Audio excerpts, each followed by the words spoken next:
Hello and welcome to the Video Game Dads podcast, where three guys in a basement talk gaming, fatherhood, and everything in between. This is episode 51. 51. Oh, darn. Oh, shoot.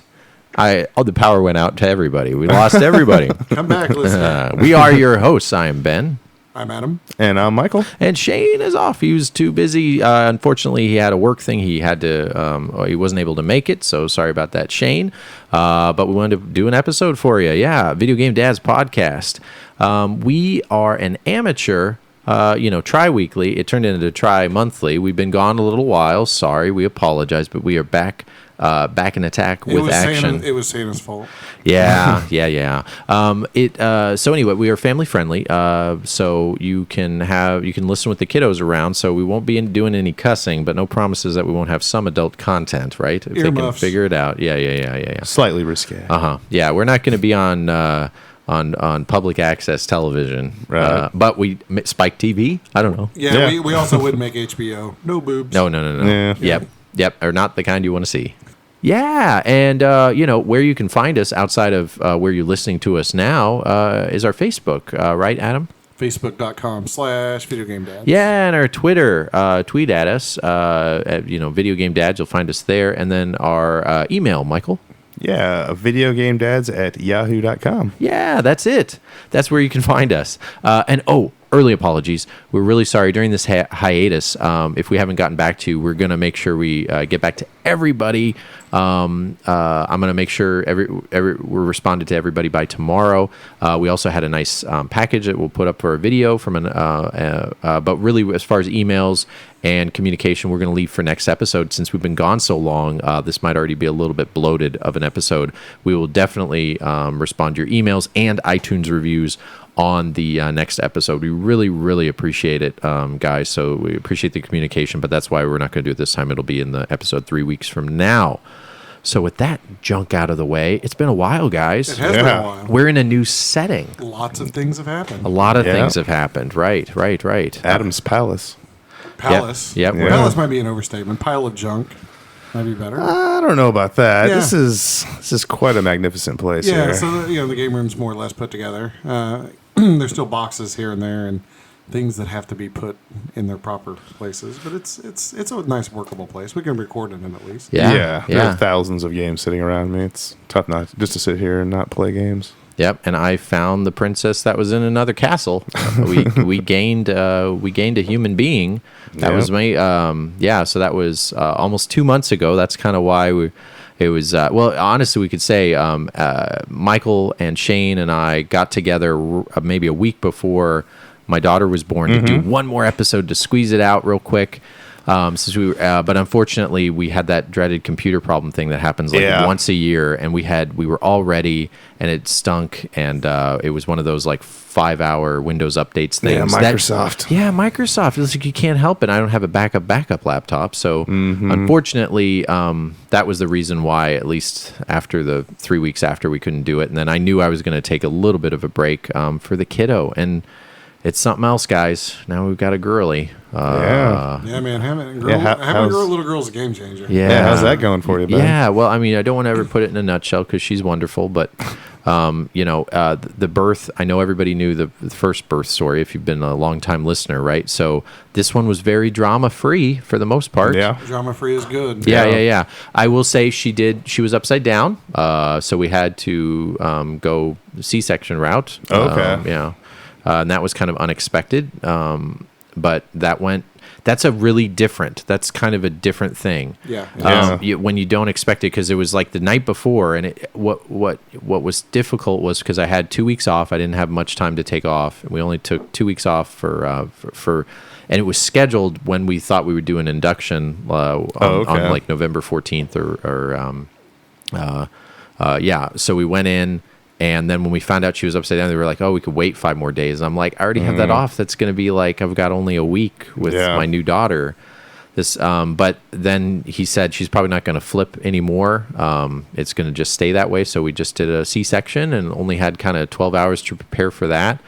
But it was great. It was super different than Sebastian. You know, we went in that morning and it was like 23 hours later. You know, we stayed the night before, but with her it was like we went in at 8:30.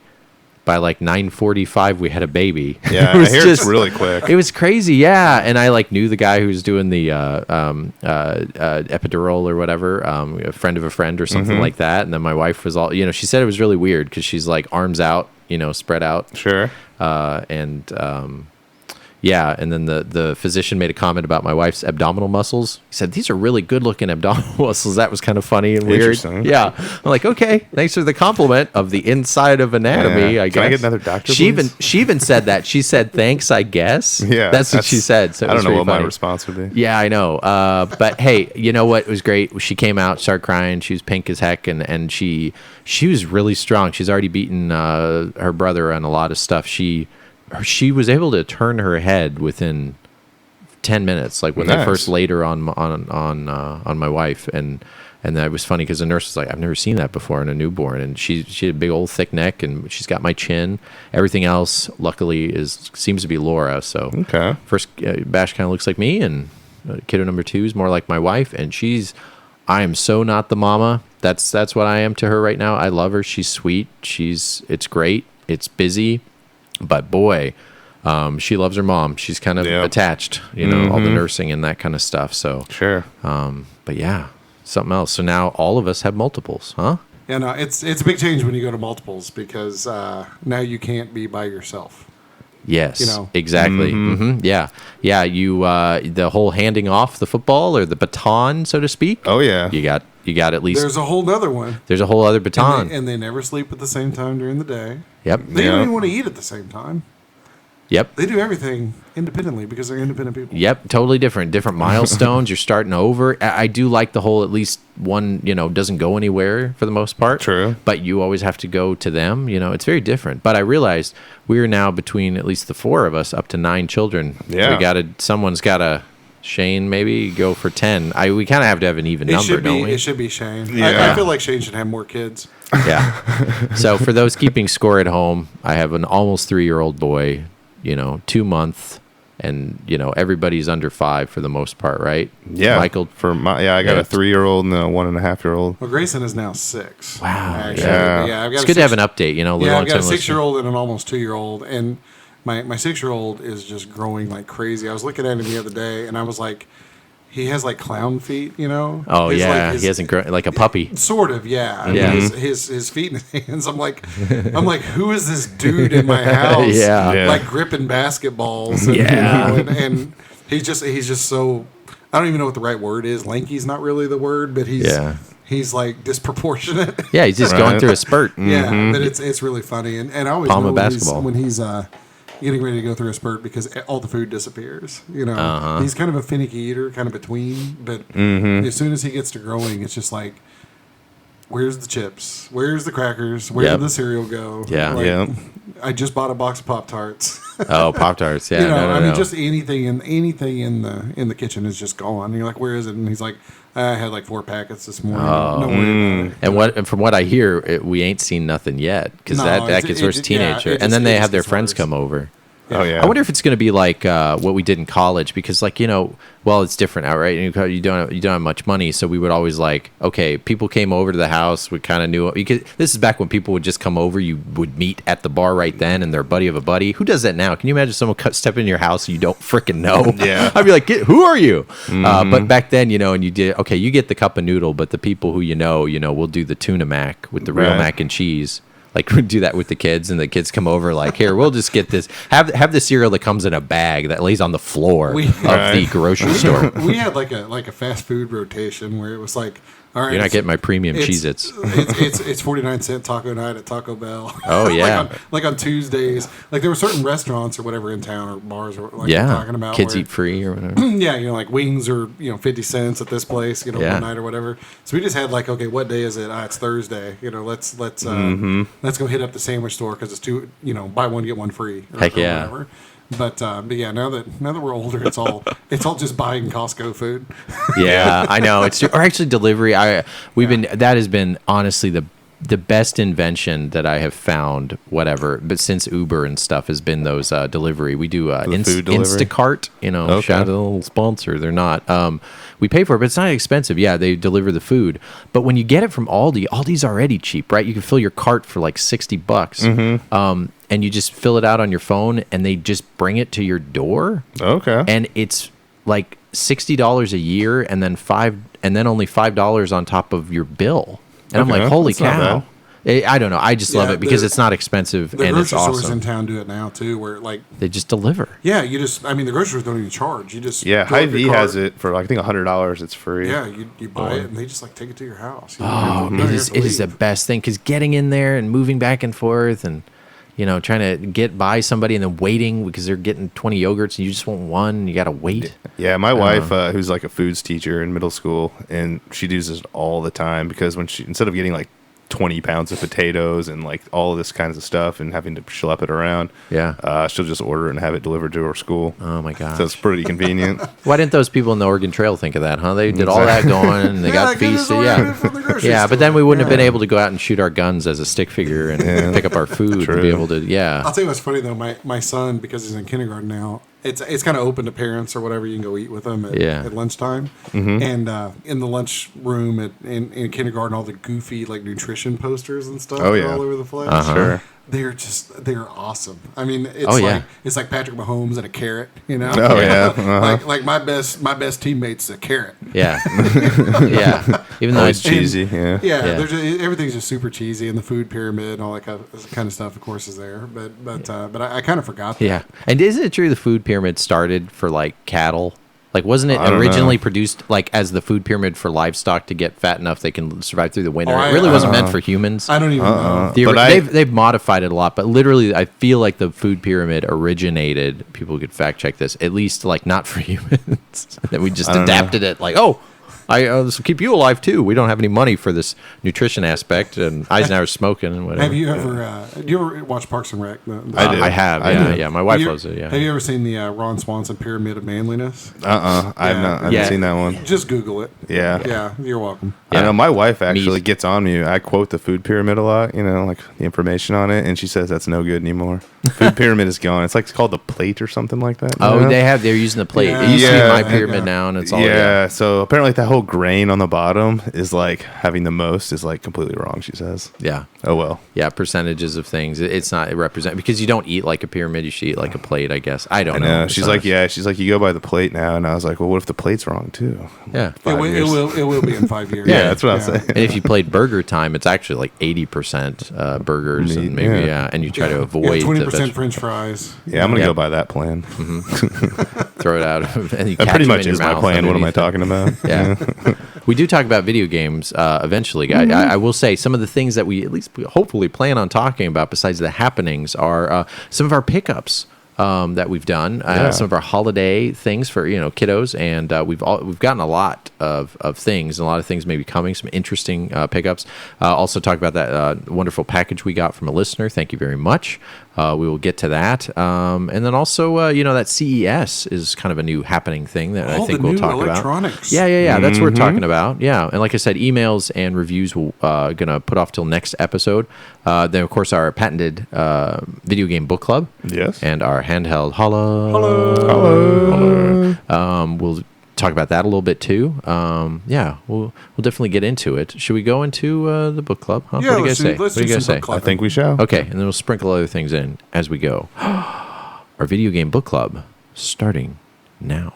I can really rely on Aspir Cream. Joan McKee suffers from minor muscle pain. Rub it in here, rub it in good. Aspir Cream relieves pain fast, and I don't smell like a medicine cabinet. Aspir Cream, fast pain relief without odor. Aspir Cream contains no aspirin. All right, thank you so much. Our video game book club brought to you by Aspir Cream. Aspir Cream. Yeah, we figured, Gold Bond on the 50th, and then Aspir Cream said, hey, our Gold Bond we sold a lot of that recently.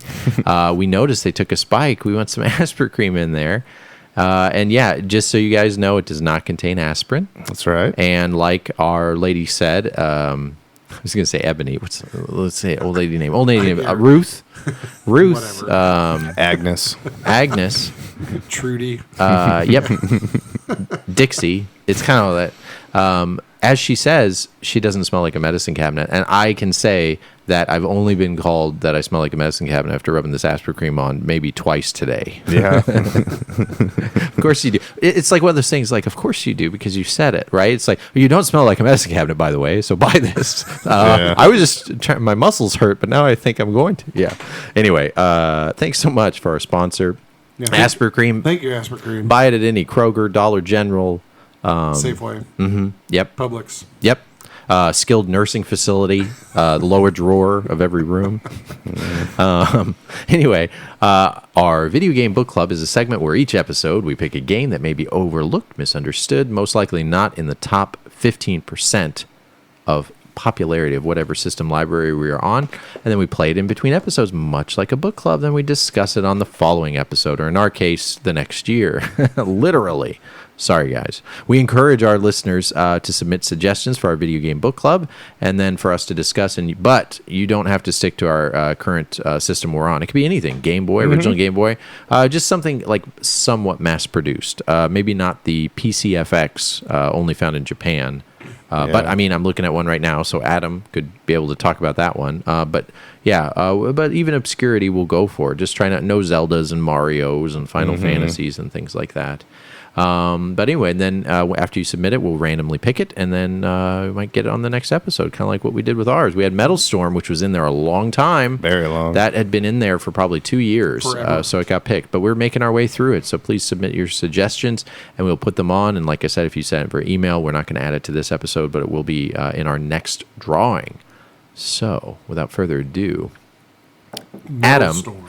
Yeah. Oh, we're going to go Metal Storm first. So we had Metal Storm and then Adam's pick, which was Alien Hominid for the Cube. Yeah, for the GameCube. Yeah. So Metal Storm for the NES. Michael or Adam, why don't you guys get started on this pick? Yeah. So Metal Storm is a game that came out in '91, so a little bit late in the NES. That's pretty late. I didn't know it was that late. Yeah. Basically, it's an IREM game. IREM.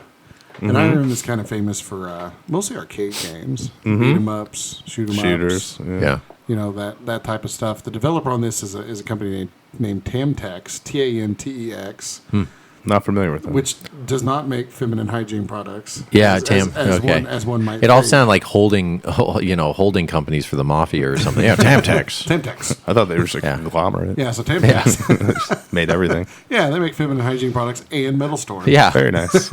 Yeah, like Panasonic. I'd invest in that. But in any respect, came out in North America in '91. Actually came out in Japan in '92. And then was recently, this year, re-released by Retrobit for the NES, official release from IREM, not Nintendo official. And was that but just a IREM collector's edition or the... Yeah, it's like a numbered collector's edition, kind of thing, big box set. Comes with a little action figure. And Cool, Yeah, cool. very other cool. Stuff. But yeah, it's a cool game. This was one I did not know anything about as a kid. Yeah, me too. I'd never heard of it. But later on in life, you start hearing about like hidden gems and hey, there's these games that nobody played that are really good. This is one of those games that will not infrequently get mentioned in those kinds of Yeah, definitely top 5, like hidden gems. in those sorts of lists. But not a lot. Like I agree with you, but then also like I hear it, but then I don't hear it that much. Like enough that like since I didn't play it as a kid, I still when I was like Metal Storm, like, oh, what's this genre again? But it is exactly what you said, like one of the off-beaten top 10. But even still, when people do their top 10 videos, I rarely even see it in there. But it kind of should be. Yeah, no, it's a cool game. I Yeah, mean, it's a weird. It falls into a weird category. Is what I'm trying to get at. Of like an NES game that's really good, but also not well known. I think it's just the late cycle thing. Yeah, I think it is. I mean, the other thing is it's like pretty Japanesey. It's based on like mechs. Mechs. That's right. Americans don't like mechs. We don't really. Americans I think did like mechs, but it didn't happen for a few years after Yeah, this. Xbox. Mech Assault. Yeah, but I mean, it didn't really become a thing, at least in my mind, until maybe the late '90s. Yeah. So this was kind of before it was ever really a thing over here. So I think it sort of just got passed over because of that. Yeah. Partially.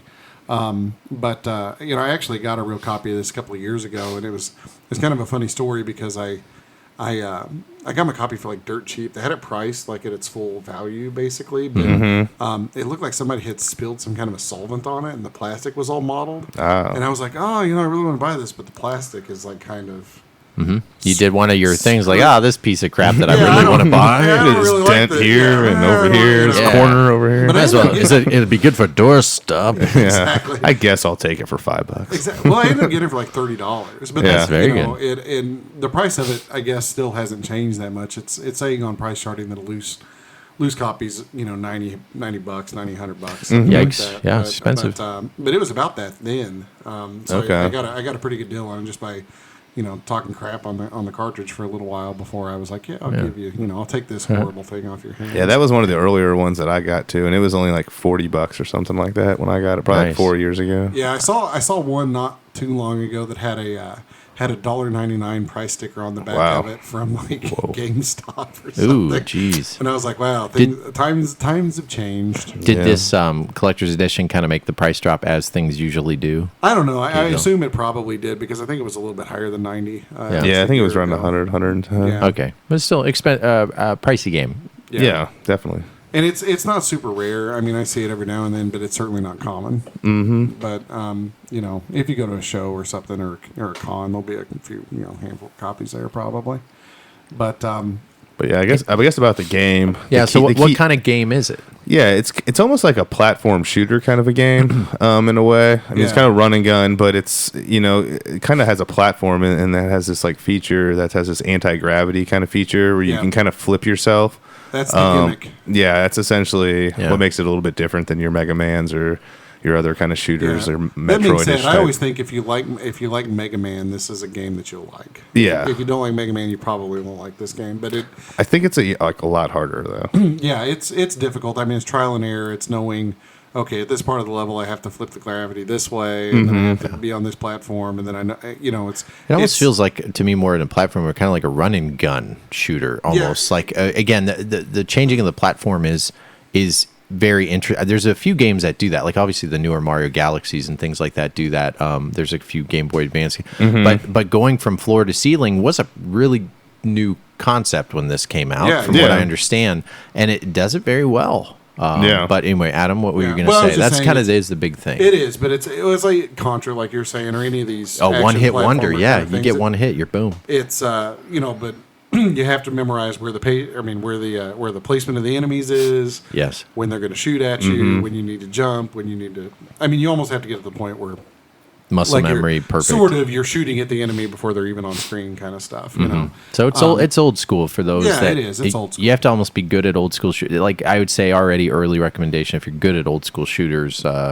And you like old school games and you're decent at 'em, if you're just kind of one of those, hey, I kind of like these random things, this might frustrate the heck out of you. Yeah, it probably wouldn't be worth $100. But it Yeah. does have checkpoints, and you can have unlimited continues, which is a nice feature for a really tough game. Yes, it is. So- Yeah, Americanized that way. Yeah, you can just tell yourself I can do it in 3 turns or whatever, and for people like me Yeah. who need like 8 turns or whatever. Yeah, well, and the other cool thing about this is the game, they always said, or back in the day, that NES couldn't really do parallax scrolling, and I don't think this necessarily is, but this is a game that has a lot of like foreground and background, where it's looks like it's scrolling at different speeds. Yeah, it's that 3D look. Yeah, I mean it's really solid, like high end graphics for an NES game. Definitely. For sure. It's I mean there were other games like late in the NES that did things that nobody really thought the NES could do, but this is sort of one of those games that does a lot of things that supposedly that hardware shouldn't be able to accomplish. But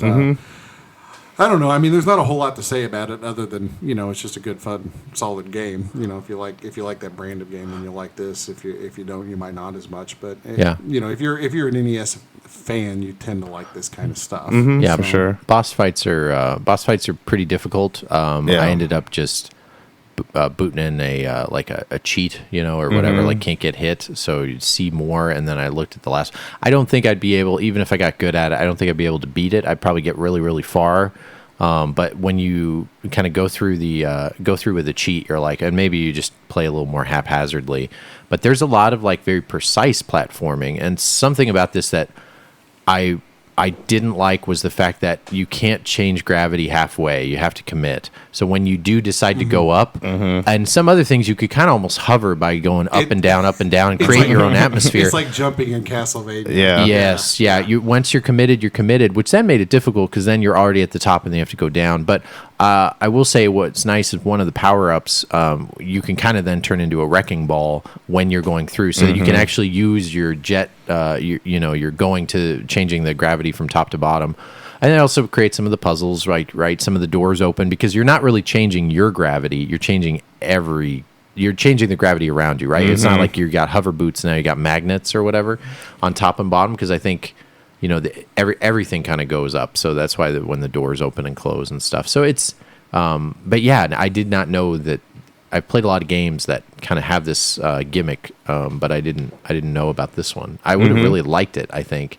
As a kid, but it's just so funny to try to imagine like, would I be good at it, or would this be one that actually I'd just get used to playing the first level over and over and over again? Probably, Yeah. Probably, because I wasn't that. I feel even though as we get older, we get worse reflexes. I think I would have been better at it now than I would have been as a kid, or at least less frustrated with it. That's for sure. Yeah, music. I had more patience as a kid. Yeah, Music's good. Yeah, I thought so too. Yeah. It doesn't do anything different. Like the themes are good. It's something like crazy memorable, but like even the death screen isn't just a normal like quick and continue. It like plays a melody. There's a lot of like melodic lines from all the music, but it does a lot of the like the doom. How the I can't recreate it because it's NES, but it makes that kind of like that kind of noise when some video games use it as a hit noise, but some use it as a music like beat noise. Sure. So it does a lot of things that remind you of other. It kind of sounds like a really good composer's making an 8-bit game. You know what I mean? Like to me, it's not super memorable,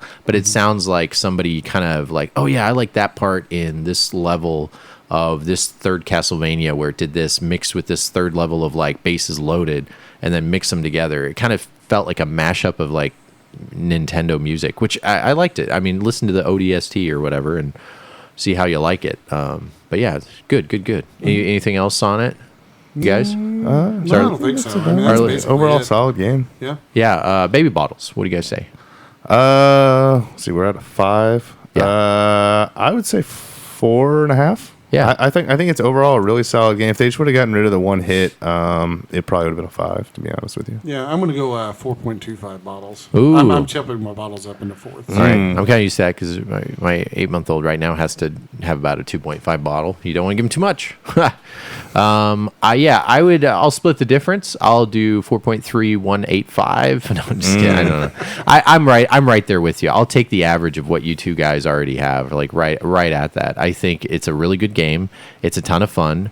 It still falls under this thing that's happening to me now. It's very much a retro game. It's not one that I'm gonna like definitely play every year if I had some nostalgia for it, or if I felt like I was in a point where I didn't have many games. It would be definitely a fun one to like start to get to used to and master. But this whole thing that Adam was kicking on of memorization, that's tough to get into as a dad right now, of knowing like, okay, I'm going to die 5 times and then I'm going to enjoy it, to know when I don't die the 6th time. That's getting harder the older I get. But I still think 4.25, great game, highly recommended, kind of pricey. Yeah. Back of the box at the end, or should we do it now? Let's do both of the back of the boxes at the end. Yeah, That's fine. That's fine. Let's move on to your pick. You're chomping at the bit. Tell us about this game, Adam. This is Alien Hominid for the Gamecube. This is also available on PS2, I believe. And then PC. And Game Boy Advance overseas. Yeah. It didn't come out here, but there's for whatever reason, it came out in PAL for GBA. Okay. But this is kind of an odd game. I remember one of my buddies in college brought this home or something. He was like, hey, I got this game, Alien Hominid. And he showed us. Yeah. It was like a flash game, like an internet browser flash game. It was. And I don't know if you played any of these flash games way back in the day. I did not. But but you had to like load a little applet in your browser screen, and then this thing would load and you'd play this game. And it was pretty cool on the Flash browser, but they made it into like a full-fledged game for GameCube and PS2. But essentially, this is kind of, for lack of a better term, it's a Metal Slug or a kind of a Contra clone. So it's an animated run and gun where you are almost like Gunstar Heroes, kind of. kind of. You're a cute little yellow alien, and the government wants you dead, and so there's all kinds of shenanigans that ensue. Oh, you yeah. know, with animated FBI agents and things trying to get you. Yep. And that's Russians. yeah. The Ruskies are in there? They make an appearance? Yeah, they do. But that's basically the whole game. You just run around and you try to. The people are shooting at you. You're shooting at them, and there's boss fights. And again, it's one of those games where it's all sort of memorization and reflexes. Yeah, I will say one thing I think is really different is like the different vehicles that you can get in this game. Yeah. The way you can kind of hop in between cars is really cool in one scene, and you can kind of take control of like an abominable snowman type character. Kind of neat features in how you're able to travel around. I think there's like even kind of like a space kind of thing where you fly around in a ship. That gives you kind of more of a shooter type feel to it. So I thought it was really interesting. Yeah, I don't know. It's a fun game. I mean, it looks like paper mache, like a 10-year-old kid drew the character. That's what I was gonna say. Yeah. It's all hand drawn. Yeah. So the big standout, I think, the reason why it sets itself apart is the art style. It looks imperfectly perfect. It's cell shaded, but it also looks like someone just scribbled this. Like, okay, Like it's South one of those Park like originally. or one of those like group project things of like a bunch of talented people say, okay, make a game, but you have 2 hours. Yeah, exactly. And then okay, haha, you had 2 hours, but we're gonna actually do a full game based on what you did in these 2 hours. I think that's kind of like Alien Hominid. That's why it seems so accessible. Yeah, it does. It feels like DIY. Like but you can tell the people that made it like really had fun making it and wanted to make a really fun game. And the thing about it is, I think it ages really well because it is sort of just these simple little graphics of like sort of these hand drawn, pencil art, cell shaded kind of things. And a lot of people dogged on cell shaded games back in the day, but I feel like from the 6th generation in particular, the cell shaded games are the ones that have actually held up the best. Yeah, for over sure. time because. Kids' books or, cartoons or whatever else, they still look like this. They'll always kind of look like this. Sure. So I feel like at least from an art perspective, it's not like you see this and go, oh, wow, that's something that, came from the early 2000s, and that's definitely where that belongs. I feel like this is a game that, you can pick up now or even in the future at any point. It's still going to be fun to pick it up and play it, But I didn't really go over the developer and all that kind of stuff. But it's go ahead. It's by a bunch of like no-name people basically. But it was published by O3 Entertainment in North America, and it was developed by the Behemoth, whoever that is. Sure. And for the GBA and mobile, like you were talking about earlier. I love the name of this, Tuna Technologies. Oh, there you go. It's almost like they knew that it's like, we're going to close doors soon. We might as well get crazy. 03, because that's the only year we're staying on. Tuna Technology, because the place next to us rented out, smells like tuna. And then I feel bad. Yeah, this is back when game developers were closing and opening all the time. Yeah. And it was released in 2004. Yeah, so shout out to anybody who worked hard for this game. We're not making fun of you. We're just making fun of the unfortunate process of all the naming of these old gaming companies. I just think it's funny, when you're looking at the platforms that this is available on. Adobe Flash is the first. There you go. Is the first platform that's mentioned. And also Gizmondo is mentioned too. Great. I think it's kind of funny. Great Gizmondo. Do you have one of those? I tried to buy one a while back. I tried to too. It got away from me. Yeah, me too. And then you don't care enough to try again. Yeah, exactly. Yep. And I was like, I guess I just won't have a Gizmondo. Yeah. What a weird thing. We should talk about I that have no idea sometime. what you're talking about. Yeah, Gizmondo was a failed handheld slash, kind of what the handheld, like a Switch, like internet connectivity. But the thing about when this came out was back when phones were still being folded in half. We didn't have flat phones yet. So it was 2000. Yeah, Ish. yeah, right about then. 2005 maybe. Yeah, but the story about how it failed should be a Super Norm video, I think. If he hasn't done one already, he should do a I don't think he Gizmondo. has, Wow, actually, that's so a Norm thing to because there's interesting things. Like it's one of those you can create okay, the story is way more interesting than the product, but how it failed is interesting. There's ties with money laundering, actual I joke about mafia, but real mafia stuff, I believe too. Yeah, there's all kinds of weird hinky. Yes, and the stuff guy going who on did with it. Shifty. and actually had a Ferrari that crashed, which caused all this Yeah, it's super. Check it out. I can't We'll even, text Norm I and be tried to like, read hey. it. Yeah, I tried to read it about it a while back, and it's sort of like released, but not really. Well, and it was also released only kind of actually as this like a holding company. It was kind of like to cover up. But hey, we're gonna make this thing, and it's like has all these new features, and it looks professional, but then also like. There's no passion behind it. It doesn't feel like, but it feels like games for it. Yeah, it feels like it was like, hey, investors, I'm going to make this thing and do all this stuff to take all your money. So then when it comes out and flops, I'm just going to run and crash my Ferrari. Pro tip. Yeah. Pro tip. Since we don't have Shane, but I found that when I was looking at Gizmondo a while back, like a lot of them that are out there, or at least several of them that I saw out there, are press release Gizmondos. Right. So a lot of them that were out there actually were just ones that weren't bought. They were given to members of the press to get them hyped for it before. Sure. Yeah, but there's a bunch in like France. So it came out in a couple European countries, but not like the big ones. And then it was retail. And then also trying to find a retail game is tough to the point where some zoo safari educational game boxed and sealed is like going for hundreds of dollars. And you're like, ooh. It makes like the N-Gage looks like the Wii compared to it. Sure. If that tells you anything. Yeah. It's not good. Yeah, this was somebody associated with Tiger. I think it was 17 games. Was it Tiger? Tiger? I was thinking they had something to do with it. I could be wrong. Well, Tiger had the Gamecom. Yeah, I always think about this as like Gamecom 2.0. Yeah, sort of. But yeah. But I mean, it sounded. But it had the two SKUs of one would be like a phone / have the 2G, 3G, whatever at the time. Yeah. Yeah, weird. Sorry, we're getting off Alien Hominid and going in deep in the weeds here. But anyway, yeah, Alien Hominid. We played it a little bit. I'll say, there was a few levels where it could get really frustrating because Adam, when we were doing the part, most action running gun platforms has the part like jump on top of the car. So basically, your floor can kill you half the time, which is hard when you're trying to shoot 100 things while also platforming. And going in between the cars. This really still reminds me, I always give this recommendation, Lilo and Stitch for the GBA. If you want like an easier version of a game like this, a run and gun that's cutesy, Lilo and Stitch is a good one. It kind of reminded me of that, but yeah, it's a good game. How much did you already say the cost and price? The cost, it runs about $30 complete. Okay. Yeah. So, I mean, which is kind of expensive, but it's also on the GameCube, which is expensive.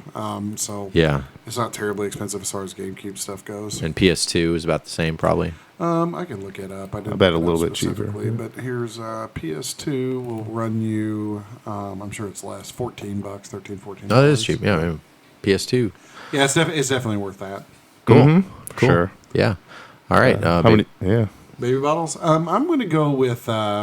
I'm going to go with 3.75. Okay. It's hard to go to a full 4 just because it is such a simple game. Yeah. Well, rating systems are crap, so you might as well just embrace it. I give it a 15 out of 5. Okay, there you go. That's more like it.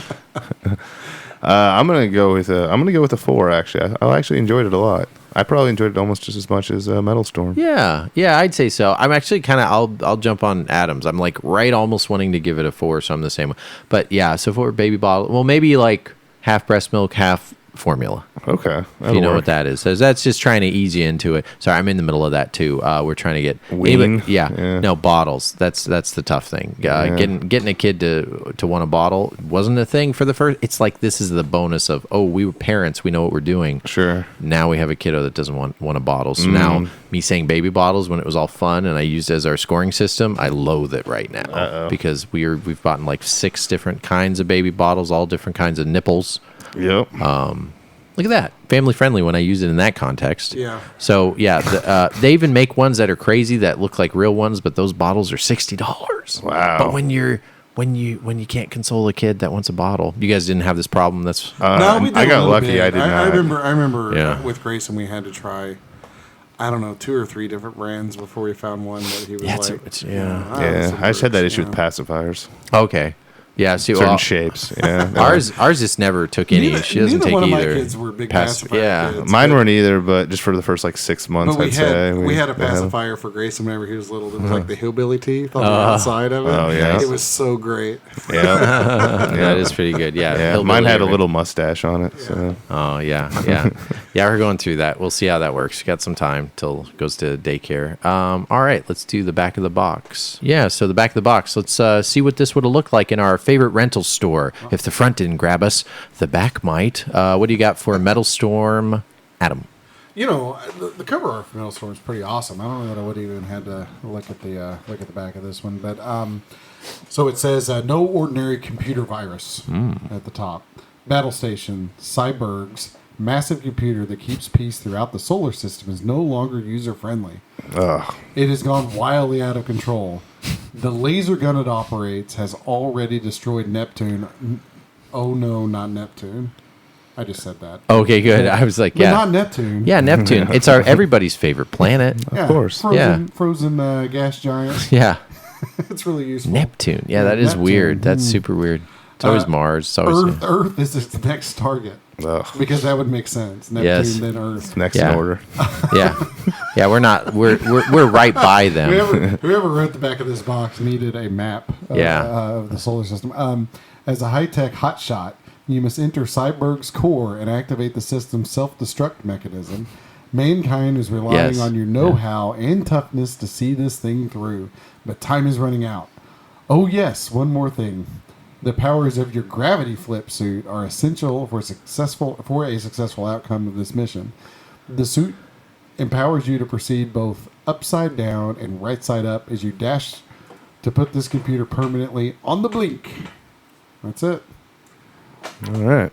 It's good. It's kind of wordy. It is a little It wordy. doesn't really sell the game. Like that didn't tell me much about the game except like maybe 3 sentences. But whoever wrote that really liked that job. Yeah. Right? It's, I get to write the back of the box. I'm actually kind of surprised that it didn't destroy Uranus before it came out. Right. That would have been better.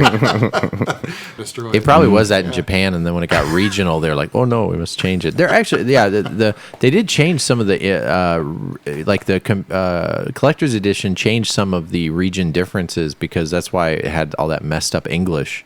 They wanted to fix it because some of it had like political undertones and things like that, evidently. So the new collector's edition is slightly different. But yeah, it's super weird. Yeah. All right, so if that one didn't sell us, Michael, tell us about the back of the box of the old Alien Hominid. If we were in our Hollywood video, This one is this one's a little bit shorter and sweeter. This one's got like 4 pictures here, and it says "Power Up," mini games. Yeah, it's multiplayer and fight stuff. And then here is the extremely long definition of the game. It says your UFO has crash landed, and the FBI is out to get you. Time to take them out. The end. Wow, that's a very succinct. So yeah, it's a little different than Metal Storm's back, but it's short and to the point. It tells you what's going on. Yeah, it's got some pictures. Yeah, I like it. And then the more I think about it, though, this is when Back of the Boxes started. They didn't care, right? Manuals started going away because even though some of these long ones we go through are kind of stupid, this one actually is doing what it's supposed to. It's supposed to sell you on it, right? Yeah. Kids don't read anymore. Just pictures Fight and stuff. That's all you need. Yeah. But I'm gonna get sad because when we get to like even the next generation, we start doing more of those. Like some of the Back of the Boxes don't. Some of them don't even say much. Yeah. it's just 2 to 6 players. It's just a list of compatibility. Yeah, I know. exactly. Yeah. All right. Well, that's fun. Mm-hmm. Yeah, that was good. So that is our video game book club for episode 51, Metal Storm and Alien Hominid. And now we're going to move on to our dad pick and our listener pick. All right, so now before we reveal our video game book club picks for episode 52, we will say our video game waterboarding segment, we will delay until Shane can get here. For those that are new to us, I think that'll just stick. I don't know how much we'll do it, but we were picking a game for the other respective dad to play and kind of force them to play. And even though if we did this, so for me it was Mario, DDR Mario, so I can lose some weight from Shane, thanks. And then I gave Adam Minecraft Adventures, which I know you've been going through, and then Shane's pick too. So we're gonna wait for that for the next episode. And but if anything, we bring Michael. Well, let's just keep it we don't even know if we're like this unless I don't know how should we give one to Michael? Yeah, I missed yeah, that. no, I let's missed do that that. episode. Yeah, since but you heard it, right? Yeah, no, I heard it. So I knew we were about it. picking a game, but it We were picking a game that we want you to play That we know. that you won't really like. Oh, yeah. We want you to like. yeah, Is that kind of the idea? yeah, and it could have been one where we could be mean or nice, and I think we all actually did pretty well with our picks. So for Michael, that'll be interesting.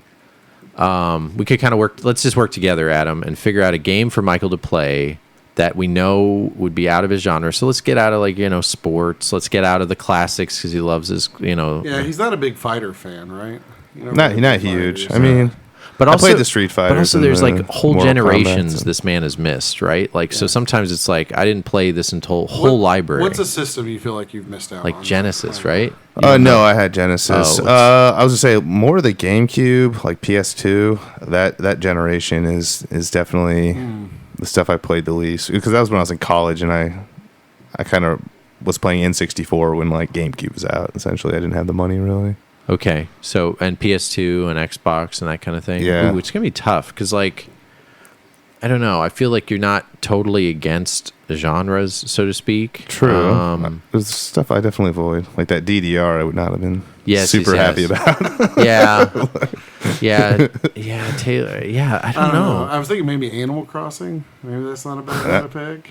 Yeah. That'd be a good one because he could play it with his kids. Because you don't play that, right? No, I do have it. Yeah, or I was thinking if we went with a fighter, I was going to make you play Primal Rage. But, Primal Rage would be good, but what about that newer Harvest Moon that came out recently that he might even have? The one that for PS4 that actually, like, it'd be funny if he got addicted to it, because some people I know got addicted to Stardew Valley. oh yeah, that'd be one. Have you heard Okay. of this? I have not. Okay, I want to do this just because I knew somebody who didn't like these kind of games, played it, and it was their game of the year in 2016. Okay. So Stardew Valley was one of those stories, just like Axiom Verge, where it was developed by like one or two guys. Yeah. And actually, it ended up being one guy, and he ended up getting I've up to played it, 5. actually, so yeah. Okay, yeah, and it has an old school Animal Crossing vibe, but also Harvest Moon-ish, right? All right. Because they're kind of like that. Yeah, you're a little guy. You got a farm. Yeah. You gotta fix up your place. Yeah, Grow some vegetables. but you still have dungeons and Zelda-ish stuff, which is why I think you'd like it. Okay. Because it goes deeper than you think, and the relationships are like mature relationships. Like you are trying to date, you're like a bachelor, and the guy kind of looks like you, actually. And you're just trying to like create relationships, and there's kind of a mystery. So it's got like a simple kind of elementary game behind it. That when you kind of peel back the layers, you're kind of like, actually, this is kind of maybe for adults, not like adult content, but like adult concepts. Okay, yeah, I'll go pick it towards up. something like that. Yeah, let's do Stardew Valley. okay, that'll work. That'll be a good one. You don't have much time, so 3 weeks at least to No problem. get your feet wet. Another game I'd like to plug though that I've played recently that kind of puts me in mind of this too is Golf Story. Oh yeah, Golf Story is awesome. yeah. It's a game about a guy just like playing golf, but it's like an RPG where Yeah. you intermittently play golf. I'd probably RPG. enjoy that. It's such a cool game. It is a super cool, just chilled out. I went on a trip and I played it back and forth on the airplane. I played it while I was on vacation. Great game. Yeah. Yeah, it's perfectly right. I mean, just a real nice, relaxing, just interesting, fun, good humor. All right, that's all I have to say about it. I just wanted to plug it. All right. Well, now for our pick, since we are in the GameCube, we'll move on to Michael for his pick. GameCube video game book club pick for next episode. What do you got, Michael? I am choosing Def Jam Vendetta. GameCube. Def Jam Yeah, series. a little Okay. fighter. Yeah. Yeah, it's a fighter. This is also something that is I've seen pop up. It's supposedly a very good game. There's a lot of like, there's a community behind it that seem to really like this game. Yeah. I don't know much about it. It's pricey, right? No, there's yeah. two Def Jams. There's Def Jam Vendetta, which is the cheap one, Oh, okay. which is Michael's pick, and then there's Def Jam Fight for New York, New York. Yeah. which is the harder to find expensive one. Oh, but Vendetta's better, or I don't know if one's really better than the other. I think they're very similar. Yeah. but I don't originally played the Vendetta. I never really even knew Cool. about the New York. I think it must have come out later. Yeah, don't quote me on that. I've not played the New York one, but I think they're pretty similar. Okay. Well, good.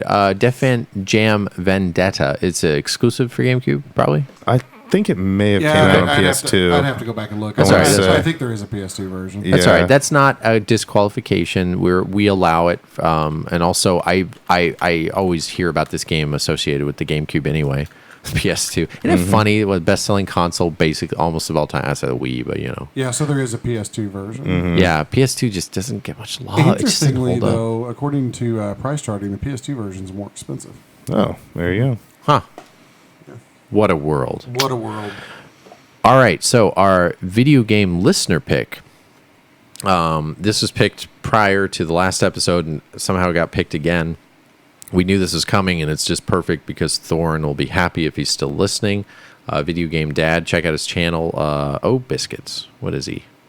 His Nerdtron 64. Yeah, thank you, Nerdtron 64. It's been a while. Yeah, Nerdtron 64. You know, he just average Joe like us, but has always helped us out and listened to us from the start. We picked your game. It came up. He's been in there since number 11, so that lets me know probably since like month 2 or 3 he put that out there. So Claymates is going to be his pick. So we'll be playing that. Very nice. Yeah. Claymates and Def Jam Vendetta for the GameCube will be our video game book club picks for episode 52. Hey, it's me, everybody, Tim Kittro. I'm here to talk to you about Old School Gamer. Old School Gamer is the magazine for gamers. It covers arcade and retro gaming, gives you gaming history and in-depth interviews with people like me who are there, and it lets you know what conventions are happening and when. Issues come out once every other month. Plus, a website full of even more razzle-dazzle, and it's all for just $30 a year. So visit oldschoolgamer.com and subscribe now. Whoa, boom shakalaka! All right, so very gracious listener Mike from Houston, who's already sent us a package. You can check it out on our. We don't do many YouTube videos, but we put up like when you send us something. You really don't have to do that. Thank you very much. He sent us a little package a month or 2 ago, and we just recently opened it. So I'll let you guys kind of talk about it. Yeah, it's got cool stuff in it. It's all kinds of goodies. It's full of things for control. Yeah, I noticed that. Mostly controllers. It was themed. He was very good. He gave stuff. Thank you so much. Obviously, don't thank you. We appreciate it. So we got a couple shouts, but we never expect anything. Thank you. It looks like brand new Dogbone controllers. Yeah. NES Dogbone controllers. Which are kind of hard to come by. Oh yeah, yes. Dogbones, and especially in good condition. And he sent us a board that you can put in a Dogbone controller that makes it work with a PC and like an 8-bit do Yeah. from them. Yeah, it's like a wireless thing that goes in your Dogbone controller. Yeah, and for our listeners who don't know why we keep saying Dogbone, it literally, if you look at a Google picture, it's kind of shaped like a Dogbone. NES controllers, unless you're nuts like us, you kind of don't know. It's something that really, like, I didn't pay much attention to, even though I played the NES and I was a little gaming kid, like most people. But it's polarizing. Some people don't like it. It gets rid of the black background, but it looks like a little dog bone. And it's just a late model, kind of rarer, not super expensive. Yeah, and it was packaged in with the top loader. Yes. The late model NES. And he gave us 2 of those and that 8-bit. I'll let you. Yeah, and a couple of Super Famicom controllers. Yeah, it was very cool. And with the nice little colored buttons. The Super Famicom controllers are way cooler than the Super Nintendo controllers. I'll agree. Yeah, I mean, and they both look brand new. Yeah. And then also some cool little cases. They look like cassette tape cases. Yeah, I almost want Mike to tell us more. Oh, well, I'll email him back. But they're made to fit Famicom games. Yes. It looks like. And they're like etched kind of. Yeah, they have like what's the embossed? Yes, like embossed tops. Raised embossed in gold. They definitely look like a cassette tape. But for Super Mario World. Yeah. Yes, specifically for Super Mario and they're like World. brand new in the package. Yeah, and definitely from Japan. And I can't tell if it's a new thing or an old thing. But that's definitely what they're for. And if you know Super Nintendo, you find lots of them. They'll have that little plastic. The shoe, the little plastic shoe on the bottom that keeps dust out. Yeah. So the NES had the black ones, which were pretty popular, and most people know what that is. Super NES, had those. And then evidently Japan had these cassette tape ones that are kind of cool, that are transparent. And, it's like, Mike knows us so well, not like he sent it because he knew. I have one Super Famicom game just on display with my little Super Famicom Classic and my little whatever, and that's Super Mario World because it's really cheap to import. I remember seeing like late night if you go to eBay and you look at Japan sellers because they have their little non-embargo for shipping so cheap, and they sell millions of things too. Super Mario World for the Famicom is worth like $6, $4 when you're over there $3. So I was able to like get it with shipping for like $5 or something. Yeah. So I just have it on display, and now I have a little case for it. So that's really awesome. Yeah, we really appreciate the package. Yep. Yeah. Thank you very much, Mike. Very cool. And speaking of presents and packages, we just had Christmas, Yes. Yep. and I'm sure you guys got some gaming related items or Yeah, other I got a cool couple. things. Yeah. Let's. So- Why don't we gift and giving? Why don't we go? What do we get? Kind of our family. What was our big kind of family stuff? Kiddos and stuff like that. I got my the big thing I got my son Grayson, who's 6, and this amazes me. Yeah. I'm amazed Amazed. because my wife is kind of I don't want to use the word helicopter mom, but she's definitely You just did. I just did. Well, she's definitely interested in the well being of my children. Yeah, you know, sure. their safety and Oh, so yeah. forth. And so we're I'm the helicopter of the two of us, so I get it. Yeah. and so we're like out shopping, and there's like this electric scooter I saw it, that like yeah. Razor makes. And I was like, this is really cool. He would like this for Christmas. And I'm like, who are you and what'd you do with the person I'm married to? Right. So we actually ordered one, and it's like a Vespa scooter looking thing. Yeah. It's like electric. Thing does like 20 miles an hour. Like it's impressive, and it's powerful enough that I can ride it. Oh, really? So yeah, but it's cool. I mean, you plug it in, you know. So he thinks he's hot crap now. You know, Oh, yeah. riding around on the Awesome. That is cool. But that was the big thing for him. For my daughter, we got her a whole bunch of little knick-knack baby kind of things and stuff. We got her a plastic slide, and it's I don't know 3 feet tall or something like that. And she just loses her mind Whoa. when we get the thing out. Like, she loves it. Greatest thing ever. So I think we did pretty good. We weren't sure if the slide thing was going to work, but we couldn't really think of like another good big present. Quote Sure. unquote. But I think she really likes it. And then my in-laws bought her one set of grandparents got her a little makeup kit thing, and so now she walks around the house all day putting makeup on. You're acting like she's putting makeup on, and I'm constantly like, oh God. Yeah. Might as well prep yourself. Yeah, exactly. You're too young for this. Put away your fake lipstick. But there's that, and then my other-in-laws bought this like little kitchen thing, like this little kid kitchen. Oh, sure. Oh, yeah. Kind of for both the kids, and We've got one of those. Yeah, so they cook like imaginary food all day long. Oh, and yeah. Then I eat 9,000 calories of imaginary food. every Oh night. yeah, they bring it to you. Oh yeah, it's like that scene from Hook, you know? Yeah. Oh, yeah. Bangarang Yep. or whatever. Yeah, so that's what's going on in my house. And then this is kind of a pre-Christmas present, I suppose, but I don't know, a month or so before Christmas. This is around the time maybe we recorded the last episode. I haven't bought a new car in about a decade, give or take. And so it's been a little while, and I kind of got my heart set on buying a fancy fast car, I suppose. That you have a cup of right now that I'm looking at. Yeah. And I don't know this that fancy, but I bought a. It's a fast car for sure. It is fast, but I bought a Dodge Challenger Hellcat Red Eye. Yeah. That's a lot. That's a mouthful. Yeah, that's what it is. Well, I guess it's a wide body if you want to get technical. Okay. but, There you go. But it's a 797 horsepower car, and so far I've not killed myself in it. Yeah, it's a lot of horses. Yeah, you came over. I sat in it, and it goes. It kind of reminds you of. Has anybody been on an airplane before you take off? Yeah. It kind of reminds you of that, where you're just like, okay, clutch the seats till we get up in the air. Oh wait, we're in a car. Oh wait, here's the stop sign. So we didn't have much area around my house to let it go up, but 0 to 25 took a blink. Yeah. Yeah. Well, I have a friend whose husband is an actuary, and he's like, yeah, you don't want to know anything about this. Right. Yeah. for insurance purposes. But no, it's a lot of fun. So I've kind of been teetering around with it, playing with it and stuff. But it's pretty cool. Very cool. Yeah. Nice big pickup. Yeah. So for my kids, my youngest one, Noah, the 1-year-old, we got him kind of like an alligator ball pit that he's really enjoying just diving into. And it's the only bad thing about it is my other son, who also likes to play in it, it seems to have a slow leak. And after 2 days, it's just slowly deflating. Yeah. And he just thought it was broken and just flipped out the other day on it. And I was like, no, I can fix it. But so we're having a little issues with that one, but might have to get returned to Target. We're almost like, I feel like I'm still at the age, at least with me, like I could still get rid of a toy or put it out, and when it's not there, I'm saying, "Oh, it's getting fixed" or something. My kid doesn't freak out. Sure. Because like when we get, I mean, I'm never mind. You're still going, but like I just rewrapped a lot of presents that he already had. He's not quite grasping it. Your kiddo's a little older than mine, but yeah.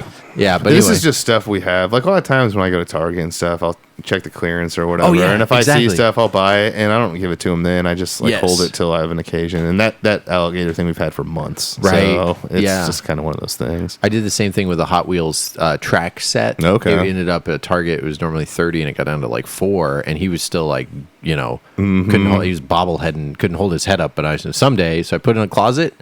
And luckily, like anytime I took it out, he was young enough where he like didn't want it out of the box, and same kind of thing. Where I finally gave it to him this Christmas. And the craziest thing I've done with that was last year during Halloween, I bought a Teenage Mutant Ninja Turtles outfit. It was 90% off. Whoa! So it was like $3 off 20, but it's for a 6-year-old kid. So I just literally just have it just sitting in my closet, and I'm just holding on to it. I don't know if this is just a dad thing, but I have an Iron Man costume that is totally too big for him, and he can't wear it till he's about 7. Oh, and really? So it's funny, and it was the same thing. It's like Iron Man, and it had the helmet and the puff, and I was like, oh, if it's got the puffiness, that's what mine had. Yeah. See, and as a kid, cool. we know we're kids of the '80s. If you had puffy costumes, you were something. If you had the flat, like I'm, freaking Pepsi Man. No. You look like you're flexing all the time. Yeah. You need the puff stuff. I remember having this Superman, and I wore that all the time. It probably I hulked out of it, and it was dirty and gross and smelly by the time. I wore that every day. Yeah, I love it. My kid's got a Batman that's the same thing, fake muscles. It's just the coolest thing. I felt like $1 million when I wore that thing. So of course, yes, like I was just like, yeah, let's buy it. They'll grow into it. This childhood is for me, not for you. Exactly. You don't know who Iron Man is? It's okay. That was what was on sale. That was the heck with Daniel Tiger. TMNT. Yeah, it's funny though when you're trying to like make your kids like things that you want to do. Oh yeah, the stuff that they'll agree to, and then the stuff that you think that they'll like, and they just don't care about it at all. Yeah, it is amazing. Like my kid, he loves Dragon Ball Z for some reason. Oh really? Which I'm not even that big of a Dragon Ball Z person, but I'm like, well, if we have to watch like kids cartoons, like Dragon Ball Z is not bad, right? So let's watch Dragon Ball Z. Loves Dragon Ball Z. Wow. Yeah. Loves Thundercats. Wow. Doesn't like the old X-Men cartoon, doesn't like the old Spider-Man cartoon, Dang. like the ones that I think he would like, because he likes the modern Spider-Man stuff, but man, he could care less about the old cartoon. Interesting. So, doesn't like it. Huh. So I don't know. It's just odd the way that they'll gravitate to some things you think that they wouldn't, and not like things. Yeah, and speaking of that, on that subject, for Alexander, the one thing he's into the most right now, which is super bizarre, he loves the trash truck and taking out the trash, and he's always very concerned about taking it down on Wednesdays when we need to take it down. And like this morning the wind knocked our trash can over, he was very concerned. He's like, we got to lift it up, we got to fix the trash can. And I don't know what it is. My wife is a little bit obsessed with like throwing stuff away and like. So I've got a funny personal story about that. Yeah. So hi mom, my mom listens. So hi mom. Hey. This is what my mom's hearing stories about me. So when I was like 5 or 6 years old, me and my friends, and we lived on this dead end street in Tulsa, Oklahoma, and we got it in our mind that we all wanted to be trash men when we got older. So on trash day, before the trash truck came by, we went like around the whole block with our like bikes and wheelbarrows and stuff. Yeah. We got everybody's trash out of their trash cans, and we piled it all in my front yard. Like while bizarre. Like while my mom was doing stuff. So she like comes out, and there's like several pickup loads of trash. Yeah. Just like in the front yard, and the trash man came up or whatever. And we're just like sitting on this big pile of trash, and we were so proud of ourselves because we're like, we saved you all this work, trash man, by putting this on our lawn. So we did that, and then like a few weeks later, we decided we wanted to be mailmen. Okay. So we went and took everybody's mail out of the mailbox. Shit. Oh, felony. And then we redistributed it around the neighborhood. And we kind of just, none of us could read yet, so we just kind of like, this looks like it goes to your house. Yeah. So we had police show up to my house, not long after that, informing us about U.S. mail code violations. Wow. That's rough. I mean, it's such an... Hi, Mom. Yeah. That's such an innocent thing. It makes sense. But yeah, like, if I don't have you telling that story and some kid did that to my mail, I'd be like, do we still stone? No, I'm just kidding. Because I need to get that random thing from Amazon. We had some neighbors that were not happy. Yeah, I imagine so. So we ended up getting my son a trash truck, like a 3-foot like trash truck that they sell. Yeah. So and did he lose his mind? Oh, he loves it. Oh, good. So to the point where we had to buy a second trash truck because my other kid Noah was like so into it. I found this. So there were 2 different ones that they sell. 2 different companies actually sell trash trucks. Give me more of a mental picture. Like 3 foot long. What are you saying? It's like a big. It's like 1 foot tall, probably by about 3 foot, like in length, maybe or maybe like 2 feet, maybe 2.5 feet or something like that. It's just a big trash truck, and you can like actually like lift the lever and dump. You can put little trash. It came with like 3 little. This isn't the one that picks up the toys. No. This is like you put the trash like can on like the side, and you push a lever, and it like dumps it into the trash truck, and like it's just full on. He's just really into it, and our younger kid, of course, because the older one was playing, the younger one wanted to play, and he didn't have anything didn't want to have any part of that.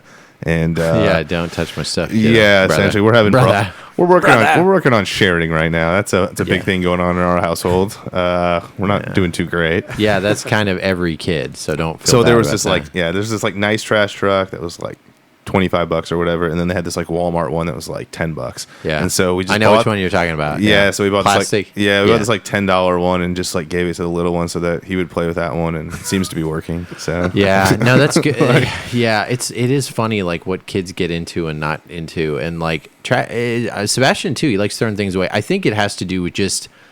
Kids, I've found, you're still trying to figure them out. They feel pretty independent, I think, when they do it. They're able to accomplish a task. That's just it. I think that we do. Right. I think it's something they can grasp because, this is dirty. These things go in the and initially, right, everything's in trash. Oh, this bowl, I'm done with this cereal. It goes in the trash. And then you teach them what trash is and not. As soon as they grasp it, they're like, I got this. Yeah. And it's great because you're like, can you throw, like, if he gets whatever, I'm like, hey, Sebastian, can you go throw this away? Because we have this long area from our couch to our thing. And it's like 30 feet. I don't want to go throw it away, but he will. Yeah, my kid's excited to throw it away. Yes, isn't that great? Yeah, my kid, and he always wants to clean up and stuff. It won't last. Oh, I know. To the point, like, we had that little, like, bathroom trash can, and, like, the other day, we were just in the kitchen, and all of a sudden he came out with it, and he's like, we need to take this outside. And I'm like, all right, let's do it. Like, let's do it, guy. That's funny. He's just into it right now. It's funny, but goofy. That's funny. Awesome. As far as wifey gifts, we both decided because we're so big. Right, we have a new baby. Like we didn't even. Our tree went up. Adam helped. Like because we had this big. Benjamin has like the most ridiculous Christmas tree on. I know. Well, you just. I remember that actually. Yeah, when you have we have a randomly big room with a 20-foot ceiling. So I'm like, well, if this is where the tree's going to go, it's 19-foot tree. Yep. Clark Griswold. Yeah, but that was the extent of our Christmas. Well, I did put up lights for the first year. I was never a light person, but since Sebastian always commented on the lights, it was the perfect time because he liked them. I went out and did them, and even Shane, who sometimes puts them up professionally, he was like, "Not bad." I was like, "Good. That's thank you." Nice. That was my little compliment from an expert of lighting stuff. But the one thing wifey and I really decided, since we didn't put up any Christmas stuff and all stayed in the boxes, we just said, hey, why don't we just get $75 worth of stuff we like and just ship it to ourselves, and then so the kids see that we give ourselves presents. So we just bought ourselves things we randomly wanted and needed, and then didn't open them when they arrived, and then wrapped them up and made it seem like we gave them to each other in front of our kids. The things we do, it sounds really stupid now that I said it out loud, but we thought it was brilliant. We did the exact same thing where we essentially exchanged gifts just so that they could see the process. Yeah. I got really lucky. In 2 weeks before the holidays, my wife, who runs all the time, she's a big runner, but she like has to wear these like expensive Brooks shoes. She started to get a hole in them. It's like she doesn't have to have those, but that's what she's comfortable in, and gives her the best support, quote unquote. I'm giving you the look because I got my wife Brooks shoes. That was her push. Oh, really? That was her push present. That's really? Funny. Yeah. Yeah, really and funny. she's happened to get like a hole in her toe, like her toe was poking through, and I was like, oh, perfect timing. Did you get the Ghost 11s? Let's talk. No. I got like the STS or something like that. No, the ST, that's what I got. The Arch, that's what I wear. So she's got a outstep. Yeah, right? Yeah. She says she has to have those. Us video game dads, we're getting real tech. Let's open a running podcast. Yeah. Do you know Brooks? Number one podcast for video games, kids, and shoe apparel. No, let me tell you. I know what I know where our wheelhouse is, but let me tell you something about Brooks. I used to never be a runner because anytime I ran for more a little bit, things would start hurting, and I just thought that was me. I'm built like not an Olympian. Yeah. I'm not an Olympian, and so my shins would start hurting, yada yada. So he was like, "No, go to this running shoe store." So we went to Gary Gerbil's Running Sports, yeah. And store. and this guy like he's some sort of like that's what he does. Yeah, he looked at how I walked. He had me jog, and he said, "This whole wall of shoes." He said, "You could do this one or this one," and I got them, and I now just buy this new model every time, and it's crazy. It makes a huge difference. And Brooks and yeah. My wife says she's running like Asics and other things, and she says it's got to be Brooks. There's a huge difference to her. Well, I mean, and she runs literally every day, right? Or like on the elliptical or something. So. Yeah, it's not like Coke Pepsi. It's literally like kind of like a regen lock, so to speak. It's quite interesting. Yeah, I say that now. I don't run anymore. Yeah, it was back in the day. back in the day. Yeah, presents for us. So, Adam, you said your big present you got. Any other notable Christmas things, or just other kind of pickups that you? Yeah, I mean, there's been a few pickups. I mean, since we've been on hiatus for so long. I know there's almost so much. I right? actually got the collector's edition. Metal Storm from Retrobit that I had referenced earlier, and it's super cool. It's got a neat little figurine in it and all this kind of stuff. I did a couple Facebook group buys or whatever, but I got the big box Bomberman. Oh, nice. For Super Nintendo. For Super Nintendo, yeah. With the multi-tap in it and stuff. And very cool. I've got the big box Earthbound, and I have the big box Super Nintendo garbage. It looks nice on the shelf. Yeah. So that's kind of a cool thing to have. Shane is going to murder me and steal it. I was going to say he might want that because he's been after that thing for a long time. I just happened to get it for a pretty good price, so I went ahead and jumped on it. There's just been a couple of random here and there's just things built, collection building kind of stuff. I'm still inching up on the NES. Thing. I got Ninja Turtles Tournament Fighters and very cool. Jimmy Connor's Tennis. There you go. Is that a expensive one? I don't know. Jimmy Connor. It's not terribly expensive, but it is really hard to find. Huh. Yeah. Okay. So Jimmy Connor's Tennis is one of the hardest. It may be the hardest sports game to find. I'm not sure. Oh, okay. That hockey game, pro sport hockey, I believe, is really hard. I never see that. But yeah, there's a Tecmo soccer game that's hard to find. That's too. true. But at any rate, it's one of the harder sports games to find. So I'm happy to have old Jimmy Connor. It's it's like one of the best NES games too. I kid. But, okay. I like the regular tennis or whatever it was. Yeah. No, regular tennis is awesome. Mm-hmm. I actually need to sit down classic. and figure. I need to figure out how many games I'm away from a complete NES set. I'm not terribly far away anymore. Yikes. I'm probably around 40 games. I think 40 is not much. Yeah, or maybe 30, somewhere in there. I wonder when we started the podcast where you were. Oh, probably 150 maybe. Okay. 200. Yeah. So, but you kind of slowed down. So, do you think you want to go for it? Well, I don't know. I mean, there's the last few games that are just rip-roaring expensive. That's the biggest hurdle. So I may, if I get to that point, I might buy the real expensive ones and just hold on to them for not a long time, just to take some pictures. Oh, gotcha. No, that makes sensense. So you did it, that makes sense. But yeah, I'm not that far away.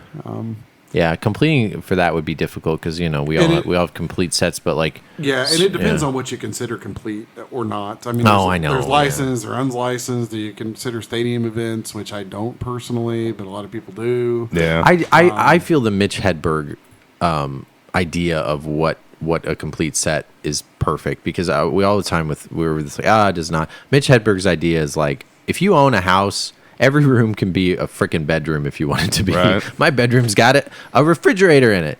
Just like it. I feel like whatever you think complete set is, whatever makes you happy, and whatever is your complete set. I'll just say that it's a complete set when it will be. Adam. Yeah. Who cares what other people say of this? Whatever random one that was made by whatever and bubble. Whatever that is, that bubble one. Yeah, well, What am I saying? Bubble Bobble. No. The bubble with the ladies. The bubble with the Bubble Bath Babes. Yes. Yeah. That's the Sorry. one of the I like how you Penisian both. Oh yes, bubble bath. yeah. Bubble It's bath babes. The Penisian games, those are the risque NES Yeah. games. Little Rat Yes. Babes, Hot Slots. Shoot, Um, that's almost Poker one in there. Yeah, there's Peekaboo Poker. Peekaboo Poker, yeah. It's a funny name. I Yeah, like that. It's clever. I think that's the main. Bubble bath babes and peekaboo poker. That's all we They're got. expensive though, man. Those games, know. they're like $1,000 a piece. I know. Yeah, but one of the things I really like collecting on NES, though, not to go out too far off on a tangent, is like I have a really solid unlicensed game collection. There are not very many. There are not very many unlicensed games that I don't have. The old school unlicensed. I'm not talking about hacks and homebrews, but yeah, I'm only lacking a handful of those. I'm a lot closer to an unlicensed set than I am a licensed Yeah, set. that's Okay. cool. I probably only lack maybe 5 unlicensed games or so. Cool. But the Penisian games being chief among those as far as price goes. But that and there's a game called the Myriad 6-in-1 that I don't have. Okay, but, it's an expensive one. But I've got Coltron 6-in-1. I've got Action 52. Yep. You know, Some of the tougher ones. others. Yeah. The goodies. But at any rate, enough of a tangent on that. But yeah, that's that. I mean, that's the gist of my pickups. I think generally. I'm trying to think if there's anything. Oh, I got Overcooked to play with my son. Okay. Overcooked 2 for Switch. Yeah. Oh yeah. That is a good game to play with kids. Very good. You can't play it when they're younger than probably about 6 or so. Okay, 6 good or to know. 7. Good to know. But For our will- listeners. it will test your friendships and your relationships with family members. Oh yeah. Because you'd be like, I need some chopped lettuce. Why are you not chopping lettuce? It leads to a lot of interesting arguments. a lot of- Works on teamwork, huh? You know, Yeah, it really does real work on life. teamwork, and it's frustrating to play with children in a lot of I ways. could see that. Where I have to be like, no, you got to be getting plates, man. We need plates. We got the food done. There's nowhere to put it. We can't serve it to people. So Yeah. for those that don't know, it's a co-op team thing where you basically cook together. Gotcha. But, Okay. But yeah, it leads to a lot of you yelling at other people and them yelling back at you. But it is a lot of fun. Nice. So Very cool. That was mine. Awesome. Okay, and then Michael, any recent things? Yeah, I had just a few pickups. I'll also say my wife, kind of my gift that she gave me was just a kind of a common game I buy every 3 years, but I had to get it this year, and it was just the Madden 20. Specifically because Patrick Mahomes is on the cover, so I pretty much had to have it. Yeah, it's all right. Yeah. We're winning the Super Bowl this year. So. Big game coming up. So I know. And kind of along with that, I was able to also score kind of like a promotional poster that I put up in my room, kind of against one of the walls. It's pretty big, like 3.5 feet, I think, wide. Huh. Yeah, I was happy to get that. Cool. Also added a few NES games that I picked up when I was at Vintage Stock like a month or so ago. Okay. The Alien 3, which I didn't have. I haven't played that one quite yet. Alien 3 is one of the coolest NES covers, I think. Yeah, it does look cool. Yeah. I also picked up Ghost Line, like a little RPG game that I didn't have. Okay. Ghost Lion. Ghost Lion yeah, is like the most 80s cover. I was going to say, the cover on it does look pretty awesome. Yeah. And I think there was one other... Darkman, which I haven't played, so I don't really know much about it. But It's based on a movie. You ever seen yeah, the movie? that's what I said. I've seen the movie, but like a long time ago. It's Liam Neeson, isn't it? That was in the movie. Yeah, I think so. Yeah. It was. I haven't seen it since the '90s, so It's like, I think the plot was, somebody kidnaps his daughter and then he kills all the people who kidnapped his daughter. yep, sounds like a great video game for kids. Every every movie that Liam Neeson is in now, I think that's the plot. Even Batman. Yeah. So shout out to Nolan of Rockin' Sports Entertainment, right? In Oh, Harrisonville, Harrisburg. Oh yeah, I forgot to pick up. And now that you're bringing up so Nolan. he had his Christmas sale. For the second year in a row, I've been the only video game dad that shows up. I mean, come on, it's only an hour away and some of 5 us had to a.m. work. I know. How's that work I know. for you? It's just kind of timing. I just happened to not be working that day. That was the only reason I was able to go out and was in line. Got the golden ticket. Was there early. It was cold. I Not got the a coldest golden it's ever been. ticket. But Did you sing the song? I didn't. I could have, and no one would have judged me. Missed opportunity. I know. For those that don't know, I think it's one of the best retro stores we have in the state or in the double state area. And owner's a great guy. It's a hidden gem. It's a college town, but like whatever, not double A college, whatever. It's Like regional. Southern Missouri Yeah. State. What are they? The Mules? I'm not sure. I don't know. But, it's a little college town, so it gets a lot of interesting stuff coming in and out. And his store is one of those deceptively, like this place. You see a garage, and you go in, and it's like, a cave of wonders. Full of everything, Yeah, yeah. full of a lot of stuff. And that's kind of how it is. Did you dig deep? But his whole store is 50% off outside of the real retro stuff.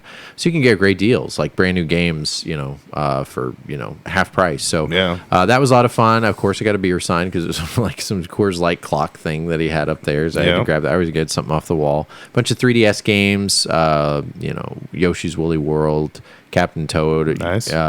Luigi's Mansion. Again, these are ones I've been wanting, but since they were half off, some of these are hard to get cheap since I've been trying to go for some fun 3DS games.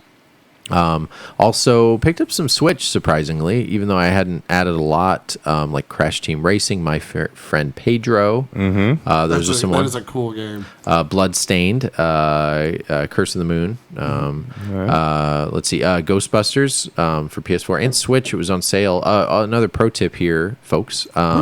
GameStop, if you're still listening to this and it's recent, they're still in business. They have a deal of the day every day, and I've been realizing in the last like 5-6 weeks, like it's crazy. For midnight, they'll just have a game that's normally like $50 and it'll be like $12 shipped, and it's like really good. Like the new Ghostbusters for Switch, I got for like $14, and you could either pick it up or you get something worth $30 in your cart and you get it shipped to you for free. But I've been getting, I know Adam, you've been doing it too. You get a lot of inexpensive things, and some are closing now. So there's a GameStop close to me that's closing where I was able to pick up a couple holiday things. It's going out of business. It'll be going out in the next 2-3 weeks. Shout out to, we'll just call him Peter. He's a really nice guy. Like, be buds with him. I feel like you can invite him to game night. And he's been like really living and breathing the GameStop life for a while. He's worked there for like 12 years. Okay. And he's okay with me telling you, they moved him to a store, and then they decided they're going to close the store. And he's like, yeah, it's okay. It's probably about time or whatever. So probably moved to another one. Yeah. Well, no. They kind of tell you at GameStop if you're at the store that they happen to close. They do evidently have been. It's in the news giving severance and whatever it is, pay for a couple months That's after good. going. But Yeah. no, they told it's kind of done, but. Gotcha. He's been able to, reap the benefits of working at a place like this. They give him, he showed me the Death Stranding Collector's Edition with the little baby thing. Huh. That is so I don't weird. know that. Yeah, it's like Death Stranding is that new Kojima game that's pretty polarizing. But the Collector's Edition, he showed me and he unboxed it right in front of me. They just gave it to him. So a lot of these, like, if you've been with the company a while, they give you a lot of perks. He has a huge, like, Iron Man, one of those like life-size ones. Okay. That's like, light up and the eyes light up Sure. or whatever. And they used to sell it at Think Geek for like $8,000. And he's like, I have it. And they always would say, you can't sell it since we gave it to you unless you're not an employee of GameStop. So he's like, Nope. I was like, holy crap, Convenient. yeah. There's going to be a bunch of those on eBay. You don't have to work for a couple months. Well, actually, he was one of 2 of the whole nation, I guess, really? to get it. And I saw this thing, and I think I showed you guys a picture. I'm like, I wish I could own this thing. It's so freaking cool. But I got one of the helmets. Those cool. I would never buy this kind of thing, but it was so cheap because they're doing their like 60, 70, 80% off sale. It's an Iron Man helmet with like eyes that light up, and it literally goes on my face, and you can take the thing off, and it makes noises and stuff, cool. and the inside looks like the helmet and the Infinity Gauntlet, so I know what I'm doing for Comic-Con. So shout out to anybody going to Planet Comic-Con, Kansas City in a couple months. If you see an Iron Man walking around, Yeah. You know who it is. You're going to have to get Michael to record some, Jarvis voiceovers. oh, Yeah. good call. For you to play. Oh, that's a great. You can ask it. You can put it on like a little MIDI soundboard thing. Yeah.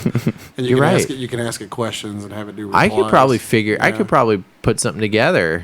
Makes it do that. Yeah, so that's a ton of fun. Another pickup that I didn't tell you guys about, I guess you'll have to see to believe. I've been randomly kind of into, I like televisions, kind of funky like retro TVs and stuff. I don't have the Sharp, I didn't know I luckily didn't know it existed. If that would have been something that I knew, I didn't know until I saw this one here. But so I like stuff like that. There was a weird movement like 5 years ago where they made HD TVs look like retro TVs, and 2 companies made these. One was Seiko, and they made this like really cool space age plasticky I love that looking TV. one, Yeah. and it's red with little like it has a dial knob in the front, but it is actually kind of square size, but it's not a tube TV. It's a HD 1080p TV with a DVD or Blu-ray player that goes in the side. Sure. And it, no name Japanese company, and they made an Australian, called it by something else, but it's Seiki, Seiki, and it only came in one color, red. And it has those legs, so it's 6 inches off the ground, but it's boxed because it has a subwoofer. So it's kind of like how I like that TV, the fold out one, the GX Samsung I got before, that great retro TV. So unfortunately, like, I missed the boat 5 years ago where they're clearancing them out everywhere, and I look every once in a while on eBay, and they're expensive, and if you look for them now, it's like $300, $800, $600. Wow. Well, I did that thing that you do late at night where I was like, I just searched in a different description, and I haven't gotten it yet. It's on the way. It should be actually here tomorrow.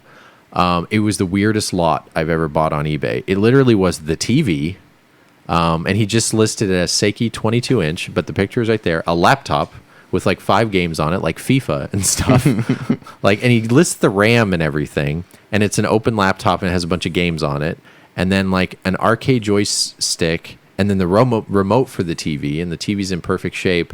And I think one more thing, but I didn't care about that stuff. Right. But he had it, just buy it now, free shipping, $200. And I shot him, and I'm like, what? I was thinking like, I just want the TV. What if I just offer? I said, I don't even know what this is. It's the weirdest listing. It has to be legit. He's got like 10 feedback, doesn't sell a lot, but randomly just selling all this stuff. He lives in New York, so he's probably just doesn't have much room.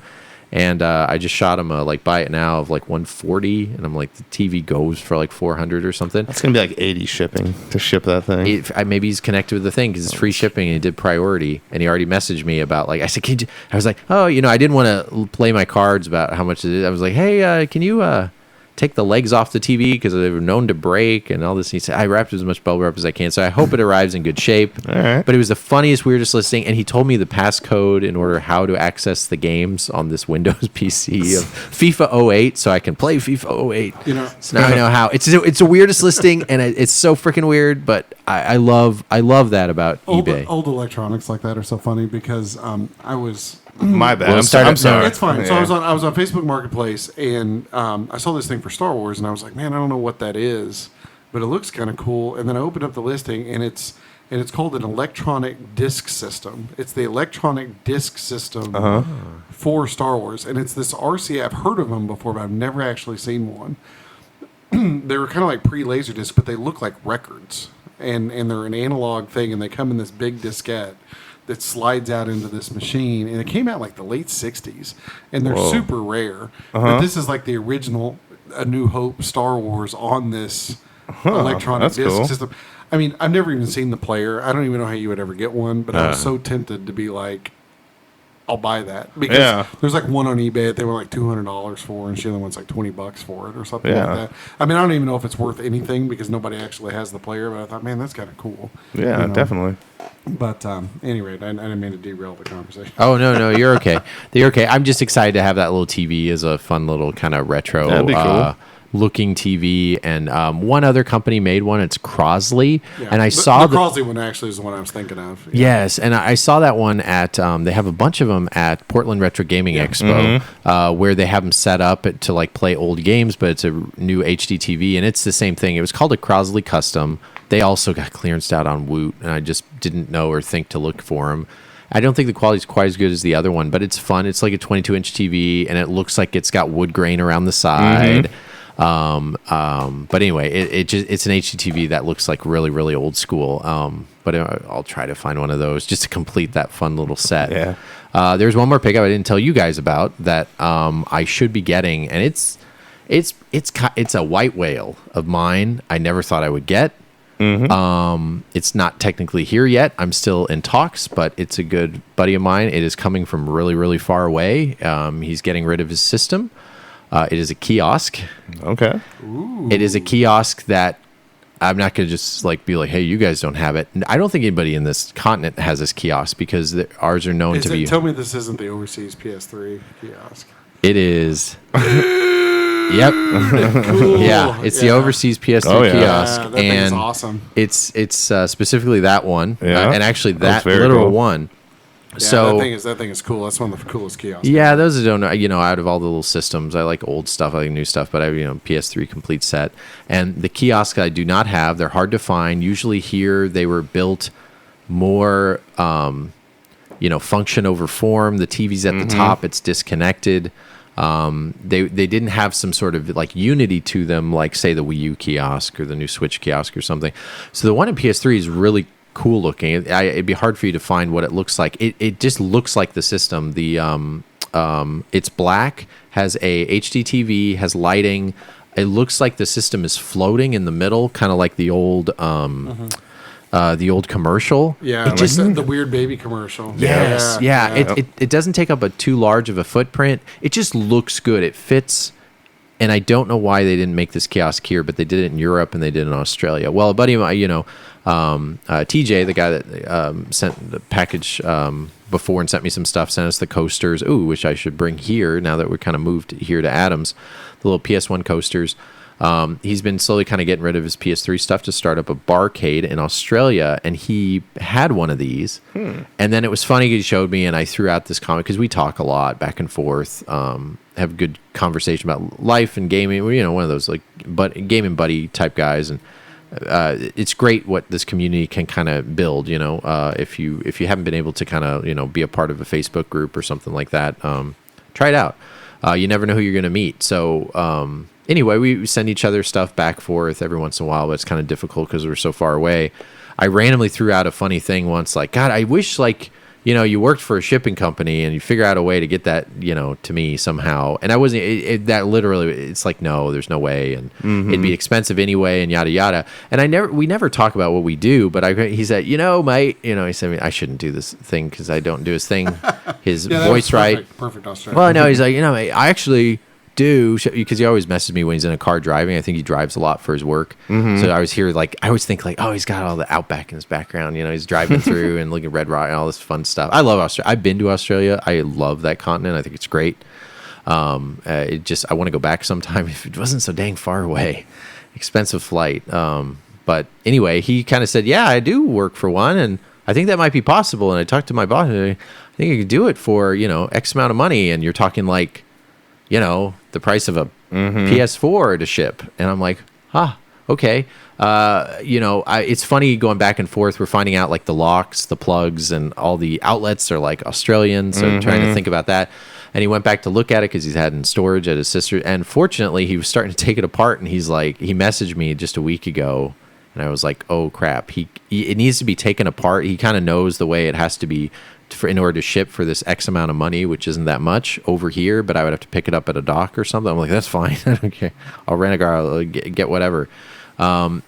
You can't take it apart. This thing is welded together. Unfortunately, because I've had kiosks I can do, but my Xbox kiosk was like that too. While he started taking it apart, he's like, I can't. But then he did find out that actually he'll just put it all back together, and it wouldn't be much more to just put it on a pallet and wrap it up, and it'll be on its way.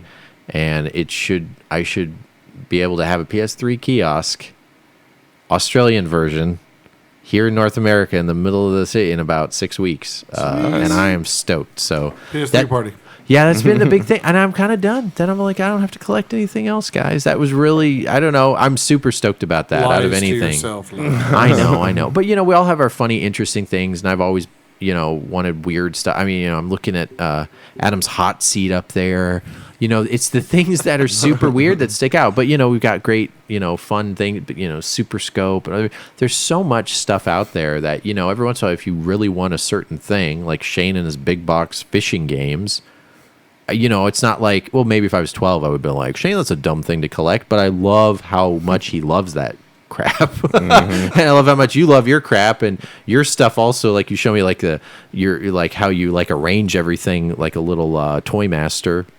Or serial killer with your games, and how everything's like fits in the tightest corner possible. You should like make doll houses or something, because like you like fit things perfectly in there. But I don't have a lot of room in my game room. I know, right? I know you gotta work with what you got. Exactly. For sure. Yeah, fit it in. But anyway, I've been wanting one, and I always figure like I'm gonna find one eventually. I've been waiting for years to find one of the crappy American ones, and now I'm very likely going to have the best version of one in my possession. So I'm super stoked about that. Man, not many people probably are, but I'm just happy about I it. love the lighting on that thing. It's cool. Yeah, it does look cool. Yeah, it's pretty cool. So anyway, that's probably the big things of pickups. I know Shane can't say any of his, and you guys always email us that you like this. I kind of feel like we go on and on about this stuff, but you guys always say you love hearing about our pickups. So there you go. That was a whole long segment about it. You're not getting it again no, I'm just kidding. For quite some time. But anyway, what do you guys say? Moving on? Moving on. Groovy! All right, guys. We'll talk about CES. Talk about this other segment we're about to do. Second most fan favorite. It is called the Handheld Holla. Yeah, Handheld Holla. This is where each dad picks out one handheld game. You know, it could be Virtual Boy. It's loosely handheld, but definitely not a console game. Because, you know, the handhelds don't get love. And they are wonderful systems. Wouldn't you all agree? From the GBA to the Atari Lynx to the Gizmondo. We haven't picked a Gizmondo game. But not to the Engage. Yeah, but the other wonderful thing is they're usually very inexpensive. Yeah, so nobody gives a poop about that. Yeah, so let's talk about it. Let's be different here. Let's dare to be different.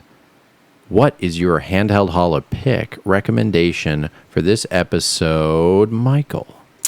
My pick is for the Nintendo DS, Trauma Center Under the Knife. Nice. And this is kind of like just a little you get to play doctor and have a little simulation. Yeah. And perform surgeries. Nice. It kind of takes place in the future where you're this crack shot doctor. Yeah. And yeah. It's just and they kind of to stitch some wounds. Yeah, you go through and do some surgeries, and they kind of grade you on how you do, and it's just kind of a fun little game. For the DS though, specifically, I think it would play. I didn't play this one. It'd probably be pretty fun because the Wii. Yeah, with your finger swipes and stuff. Absolutely. Yeah. Yeah, you get to really get use of the touchpad in this game, Nice. and it does a good job of that. I remember liking it a little bit for the Wii, but I'm imagining oh yeah, that would be a good one to pick up. I might pick it up now that you made your recommendation. Cool. Probably not that expensive. No, I think there's two of them. I think the second one goes for a little more, but I think it's like a $5 to $8 Yeah, game. cool. It's not it's not too pricey at all. Cool, and it's got a little backstory to it. Slide in between, right? They talk about, this person comes in. You do Exactly. They have little backstories that they have. Yeah. It's real nice. Yeah, but last I checked, cardiothoracic surgery doesn't take 6 minutes or 12 or whatever it is like in there. So it's kind of realistic. I don't know, pretty realistic. Great recommendation. All right, Adam, what is your Handheld Holla pick for episode 51? So my Handheld Holla is going to be controversial because I'm going to go with the Virtual Boy pick. That is not controversial. It's not really a handheld. I mean, we were debating this earlier. It's like a face held. Yeah. Okay, but one person Nobody's can moving play that it. around. You're holding the controller yourself. You're in your own world. I know it's not very portable, but that wasn't the idea. Was it was kind of portable. The fact that You go play your Virtual Boy in the park. yeah, we got the virtual On the plane. The Virtual Boy is the redheaded, almost literally thing. So we got to put it in this category, or else no one's going to pick it for kickball. I like the dang thing. I picked Red Alarm 2 years ago, so I'm happy you're going to pick your second game. What is it? I'm going to go with Wario Land. Nice. For the Virtual Boy. Yeah, One of the better ones for which sure. is probably my favorite Virtual Boy game. Yeah, it's definitely up there. It's the best, I was saying, game. One of the best put together experiences, and only on this thing. You can't really play it anywhere else unless they figured out a way to do that. I haven't read into that scene yet. And out of 14 U.S. releases, how much does it go for usually? I'm not sure. I don't think it's too much. Yeah, I'm it's kind one of the- like it's one of 20 the to more common 30, I games. wanna say. I'm going to say Yeah. like $30. Yeah, I feel like 30, 35, and I used to collect And it's one of the more time. common games, yeah. Yeah, it definitely is. But yes, I agree. It's very good. It uses a lot of the perspective of forward and backward, kind of like some of the new Donkey Kong games. Yeah, use. there's a lot of foreground, background. where Yes, you go that's what I'm between saying. the two, Yep. and yeah. Yeah, getting used to taking advantage of that 3D. Great pick. All right. What do you got, Ben? Well, for my pick, I'm going to go, it's DS, but I guess they also had a 3DS port. It was in that time where they made for both. I'm going to go with Thor, God of Thunder for the Nintendo DS. Okay. And if you're asking, yes, this is Thor, beefcake guy, Thor, from the Marvel series. And yes, this is a movie tie-in game after the first one, so it was about 2013 game, 2012. Okay. It was made by Way Forward. Not many people know about this. It is a Way Forward joint. The sprite animation work is wonderful. It is definitely a buried treasure of a game. Perfect, I think, to recommend to our listeners because it's inexpensive, but expensive enough if you looked at the price charting. All those kind of games are $3, $4, loose 3 to 4, and you'll notice loose. Why is this one $7 a lot? And I think that's it. So it's not super common, uncommon. You'll see it at a game. It's a great one if you're perusing a GameStop that you would look over and not pick up. It is a 2D side scroller, but I love the perspective. Way Forward has this way of making their sprite work detailed, but their sprites small. And I think that's a big thing that Way Forward does well. Sure. See Shantae for another example, and their newer Shantae stuff. So it just looks so detailed and great, but not to the point where you can't see what's going on. And when he's holding still, the little animations and the a lot of it is done in the Thor whatever Asgard world. So you're fighting a lot of fantasy type stuff. But it's good and it's really hard, and surprisingly, it gets really, really difficult. But you kind of power up, and you feel strong. You feel like Thor. Like when he hits things, it feels very visceral on this little handheld. So it's very surprising. So anyway, movie time game made by Way Forward. Check it out. Put it on your radar. It's inexpensive. Yeah, I actually have 2 copies. So the next con I go to, look for it. I'll sell it cheap because I saw it there and I was like, no, it's a good game. Yeah, I gotta pick it up to make $3 on it, I guess, and sell it to somebody else or something because it's so cheap. But yeah, check it out. Or maybe I'll make it like a winner thing. We could give it away or something like that. Whatever's clever. Anyway, that's our handheld holo picks. Thor for the Nintendo DS, also on 3DS, I guess. And then Michael had. Oh, Trauma Center. Yes, thank you, Trauma Yes, Center. Under the Knife. No, and I usually say it. I just blanked. And then Adam had Wario Land for the Virtual Boy. Little rusty. Apologies. All right, moving on.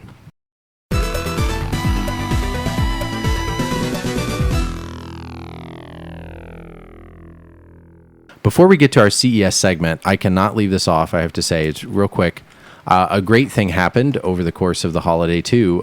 Sebastian's potty trained. Super happy about that. Congratulations! Yeah, thank you very much. We did our 3-day potty weekend. I want to just click on that a little bit, just because I talked about it before how we were going to do it. Listener update. I did do that 3-day weekend potty blitz. Yeah, and it worked really well. But it was very hard. I prepped. Did the. You could find it anywhere. Just look up like 3-day potty weekend, and it worked. He went from not potty trained at all to 100%. He hadn't had any accidents. Great. Daycare or otherwise. The other way takes a while. Nap time, still do the pull up. Do the pull up, and sleepy time, do the pull up. But sometimes in the morning, it's like dry. Yeah, we just stopped using the pull up when he's sleeping, but. Just now, yeah. Yeah, but like he's now twice in the last 2 weeks. We had an issue when he slept, and that's super normal. It's gonna happen. Yeah, it's gonna happen. But overall, he's been doing a good job. Yeah. Like honestly, that go some of 6, 8, 10. I mean, I even remember when I don't remember potty training, but I remember old enough. Like that just happens sometimes. So nighttime is a different animal. I'm not talking about that, but as far as set Alexa for every 20, 15 minutes, sat down, gave him the M&Ms. Toilets everywhere, and then finally on the 3rd day he was like, I got this. He didn't say it like that, but he was like, I would keep asking him, tell me when you go, because you don't ask do you, because then they always say no, but tell me, and you keep saying it, and finally he was in the middle of playing with his cars, like, right, that's the big test. He was having fun, and he was like, I need to use a potty. That's good. Great. And then he just used it. So did really well. No accidents since. Super happy. That makes things really easier. So if you're looking to do that blitz, stick to it. It stunk. I had to use the leftover of my vacation, and I was home with my kid doing that all day. But it is highly worth it, because at the end it was really fun, and then it's awesome because then he felt really good, and I felt good to watch him really happy about it. So anyway, I had to throw that in because it was a lot of work, and I'm happy it's done, and I highly recommend it if you're going through that. Just do the blitz thing, stick to it. And now you don't have to buy diapers. Yeah, exactly. You just big boy undies and watch him like a hawk, and have little fake toilets around. They have one on Amazon for like $18 that looks like a toilet, and it makes the noise, and you flush it and stuff. It's kind of cool. Looks like a real toilet and stuff. Pick a whole bunch of ones. So then I didn't ask him. This is a last little pro tip. Sorry. If you don't ask him, do you need to, or which one, you basically have him pick. Like, do you want to use the red race car one or the white one? So then that way he doesn't have a chance to say the answer is I don't need to use it. He picks one, and for whatever reason that worked with him. You know how kids are. Oh, you yeah. kind of Trick 'em. trick them. Yeah, trick your kids, but whatever. That's parenting. You know, you got to barter a little bit here and there. But anyway, that was my trick that I found was like, oh, if all of a sudden he's not like hating to go as long as he picks the random toilet he gets to use. We're all like that too. We picked our stall, right? Yeah, Third from the left. You Right? have to make them think it's their idea. Yeah, it is definitely. But I've got my favorites. I don't always, right? We go in the restroom. You don't always pick the one in the corner that's meant for I don't know what, like a parade. You know how the one at the end always is like, who needs this room? I pick the one right next to that one. Okay. Yeah. All right, we'll leave that alone. I don't know why. We could have gone deep down the hole of picking so our stalls. you- like Yeah, we as long as I'm- subconsciously do that's- this. thing that As you long as have I'm a- not next to someone, I'm fine. Yeah. So it's interesting that you, because I kind of have a strategy. Okay. To picking. I wanna know this. So Thank like you. if I'm in the movie theater, I don't Oh, pick movie the one, theater. Yeah. Yeah, there's like a big line. Yes. And say I'm the only person in there, I won't go at the end one, Yeah. but I also won't go at one of the middle ones. Because there's all the studies show that if there's like a Yes. big line of like say checkouts at a store or whatever, their propensity, the natural order of things is for most of the people to congregate toward the middle like a bell-shaped curve, and then fewer people go towards the ends. So I figure some people use the end because they're not going to be next to somebody. Right. So it's going to get more use than the typical bell curve, but the middle ones are going to get a lot of use.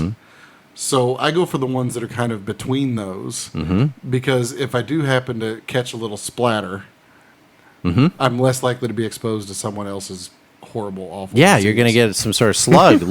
You get some sort of little tiny, minute slug laying eggs in you. Yeah, that's what I'm talking If about. it gets up. Yeah. Yep. If you get the splashback. Yeah. And the funny thing was that we were at Costco the other day I was at Costco with my kid, and they had the urinals that are the ones that go all the way to the floor. Oh, interesting. I've never been to a Costco bathroom. I didn't even know they existed. And he went in there and he's like, Dad, these are the coolest toilets I've ever seen. Yeah. And I was like, yes, they are. Yeah. Because I've been lobbying for years to get one of those installed in my house. Oh. But this what is- about your shoes? You get splashback on your shoes?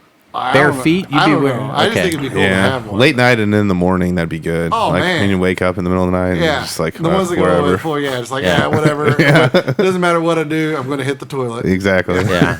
We've seen that. Have you ever been in ones where it's just a metal wall with water running down it? Yeah. Those are in other countries a lot more. Football stadiums, man. Yeah, Like, the trough. The trough. That's what I call yeah, it. I don't Yeah. like that at all. Yeah. I don't like the trough. just you and 30 strangers. Yeah. Peeing in a No metal partition, bucket. Yeah. nothing.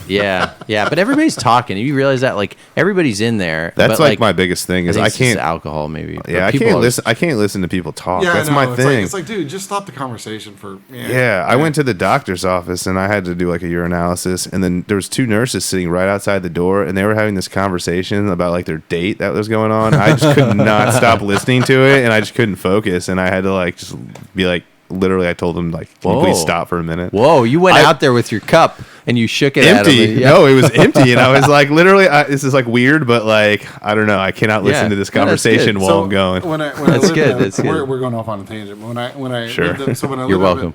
When I lived up in Minnesota, my workplace, they had like a gym, because everybody was on a common healthcare plan, so they want everybody to be healthy or whatever. Yeah, so or there was whatever, so yeah. there was a gym that the company owned that was like associated with the company, and like it was dirt cheap to belong to this gym. So almost like tons of people I worked with belonged to this gym. So I would go there and I would work out and stuff, but I'm from the South or whatever. I wouldn't say I'm like prude or anything, but I'm kind of modest. Like I don't just walk around. Yeah. Total. Well, I played 1-2 switch with you, and you felt like you had to say like 5 Hail Marys after that because we were like locking eyes, like 1 foot apart. You're like, this is too much. Yeah, this is creepy. Yeah. But no. So you gotta. But I don't like walk because it's a big like bathroom. Change room, dressing room, Sure. whatever you want to call it. But it's like 100 feet long, and there's like 500 lockers in this thing, and. But there were people who I work with, like coworkers, who I see like on a daily, everyday basis and stuff, who just walk around in there like Captain Morgan, putting their leg up on the bench and like talking stock or whatever, to each other and everything else. And then like I'd have to go to work and then I'd see all those people later in the day. Oh, yeah. It just makes for a really weird work environment. You're right. You know what I mean? I feel like it's the age though. Like No, it totally was. It was guys over 50. Yes, it was yes, always yes. guys over 50. Yes, and so is it? Here's my question then: is it their generation, or is it because just don't you care don't more. care. I think when you get to 50, you're just like, I think that's it too. Yeah. Because I think we're gonna get like I think though also those were the ones who did their gym was like different and like they had different classes and they got you take off your clothes more back then, even though technically there was less like stuff like that around, like movies were more like Dick Tracy and this kind of stuff. It was almost like it was almost like people trying to get people to look at but them.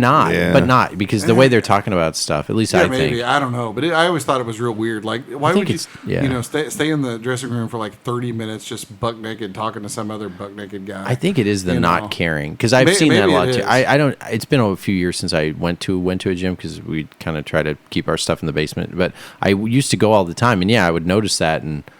I just wonder, like, you couldn't paint. I would never do that. But I think it's the age. But the thing that would make it, you just don't care the thing anymore. that would make Who it cares? really uncomfortable is like, they would come up and start talking to me or whatever, and I'm like, no, you're the guy that works in the department next to me or whatever. I see in the cafeteria, that kind of thing. Like, I don't want to know all this. Yeah.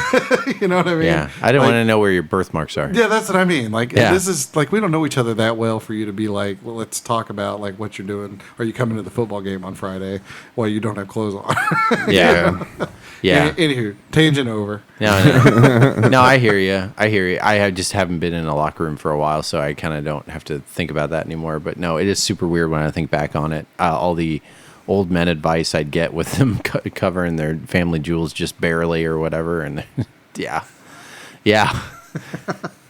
no, okay. Thank you for bringing me back now and remembering all this weird stuff. Yeah, men's locker rooms are weird. Are women's? I think women's are actually more refined, because I would ask my wife every once in a while, not to be like, hey, do you guys like just do bubble massages or whatever according to my wife, it was the same way in the women's locker room. Oh, really? Yeah. Okay. Older women were the same way as the older men. They just don't care. Yeah, because she was the same way. She was like, this. It was always uncomfortable because people would be like, hey, did you hear the news about blah, blah, blah? And it's like, yeah, I'd be perfectly happy to have this conversation once you close. Mm-hmm. Yeah. It's like, moly. And it's like, yes, I do. I feel like women might even do it more just because, like, even going to the bathroom and stuff and talking. According to my wife, because we, like I said, we belong to the same gym. She had the same issue on the other side. Huh. Interesting. But yeah, I don't know. I was like, hey, just maybe it's regional because we are Midwesterners. Like, watch people on the coast. It was. Like, yeah, and, I mean, maybe they don't care. Everybody's. I guess people in America tend to be more prude, I suppose. But yeah. We had a lot of Europeans up there too. Oh, no, European, yep. and they like. Flaunt it. The funny that no, it's true. My dad changed his clothes on a public boat once, and no one turned their head except me, being like, "What? Are you gonna get thrown in jail?" I just don't think it's weird to them. Yeah, and like the thing I always thought was funny about that gym in particular is like they had this really strict dress code. Like I couldn't wear a sleeveless shirt. Mm-hmm. I mean, just like a regular T-shirt without the sleeves, not a tank top, just a sleeveless shirt. Yeah. Like if I went in the gym with a sleeveless shirt, they would tell me to go home, or you can't wear that. You have to go change into something else. Whoa. Right. All the European guys would because there was a swimming pool in the place too, and they'd just walk around in their Speedos. They'd walk around like in the main concourse in their Speedos. They would just take their pants off or whatever, after lifting weights and just walk over to the pool or whatever, shower off and hop in. Yeah. And I always thought, this is so weird. Like I can't wear a sleeveless shirt, and these guys can walk around in their grape smugglers and just go hop in the pool. Yeah. Sure. The hypocrisy. Yeah, I wonder if they have something against like those sleeveless shirts, like sometimes like they do around here with like hoodies and stuff like that. Or they're like no hoodies here, or stuff like that. In their defense, it's just a look they don't like. When I'm wearing a sleeveless shirt, it is a super intimidating sight. So maybe it was for the public good, so people wouldn't get scared. Yeah. Does anybody know a good veterinarian because these puppies are sick? Yeah. All right. Well, good. Tangent over. Yeah. Let's do a smooth weatherman segue real quickly to something not about us, and that's CES. Yeah. Let's talk a little bit about that. About trying to tell our listeners what we think's gone on, what looks really interesting. We're not going to spend too much time with it, but yeah, CES happened, and it. There's some interesting news, especially for audience. It's hardware. Audience. CES, that kind of thing, and so there's like some new gaming hardware, consumer electronics show. So there's been like new news in the last week. I mean, aside from the PS5 logo fiasco. Oh, that's funny. I'm surprised people care about that. I thought that was dumb. I thought everybody's like, "Oh, the PS5 logo is so lame. It's so safe," and I'm like, they kept it from the PS3. PS2 was different. PS3, PS4, and PS5 have been oh, Yeah, but I'm like, the same. Very similar. Who Yeah. cares? It looks like the other one. Who, what did you think it was going to be? You know what I'm interested to Yeah. know? You know, okay, I don't care about logos. Or I don't whatever. either. Do you know what Inside's what's important. Do you know? Yes, yeah, very good. do you know? Very deep, Michael. Yes. Do you know what I'm interested in though? Is what the cases look like. I am Okay, like I yeah. always do think about that because even though now it doesn't matter and you look at them 100 times. I think the PS4 is a great looking system, like console. Yeah, I like it a lot. Yeah. Oh, sorry. I meant the cases of the games. Oh. The game cases. Yeah. Because they're always different, right? PS3 had the Blu-ray cases, and that was so nice because it was better I form secretly fitting. on the inside hope they go back to jewel cases. I don't think that's gonna happen. No, It too won't. much plastic. It won't, Yeah, but I too much. love them. I just want them. I know, know they break. They I always like- break. I know. I Those know. hinges always break on mine. I still want them back. Yeah. I know it's going to be a case that's similar, but here's what I'm. There, no one's guessing about this. I don't know why I am. No one, but this is what I randomly thought when I saw the logo. I'm like, what if they go smoke colored, slightly smaller, kind of like the 4K Blu-ray cases? That's what I I think would they're like gonna that. do. I would say I think they're gonna go smaller cases. Personally, Yeah. So but- if you've seen the 4K Blu-ray cases, check them out because they're black and they're smaller and slightly smaller than Blu-ray case, and I think they would look good. So anyway, or like slightly transparent. I don't know. Is this interesting to anybody? Sorry, I just was like, that's what I like care about. Where the cases look like. Ugh. I don't care about the other stuff. Yeah, so the PS5 logo, and then there was some new interesting hardware. A lot of people hate on the 1-Up arcades. We're kind of 1-Up arcade fans. I have my self-branded IKEA arcade. Down in 1-Up my- Arcade is great. down in my basement. It is hard for me to hear anybody complain about those things. And- What they've done for like frickin' yes, our demographic, but like there's not They're much to just complain cool. They're about. just They're cool, fun. and, Like and and here's it. They work well. Yeah, they do what they're supposed to do. They're just fun. you Yeah, know. they're great. So they announced a bunch of new hardware, kind of things, and so Different things, which is different, not just the IKEA yeah, not things. just the standard things. So they've got the the IKEA arcades, which are the new ones or the Golden Axe. Which has like some Sega stuff on it. It's like I'm trying It's to the remember Sega one. Mhm. Yeah, it's Golden Axe Shinobi. Help me here. It'd be tough. I think it's. I can't remember. Yeah, I can't remember either. Oh, Golden Axe is the main one, but Yes. I know Shinobi's on there as well. But was it Alter Beast? Maybe is one of the others. Might have been, yeah. But in any respect, looks like a really cool case. I love me some Golden Axe. Yep. I probably won't get that one personally, No. just because I'm running out of arcade space. No, you know what I'm really excited about. Yeah.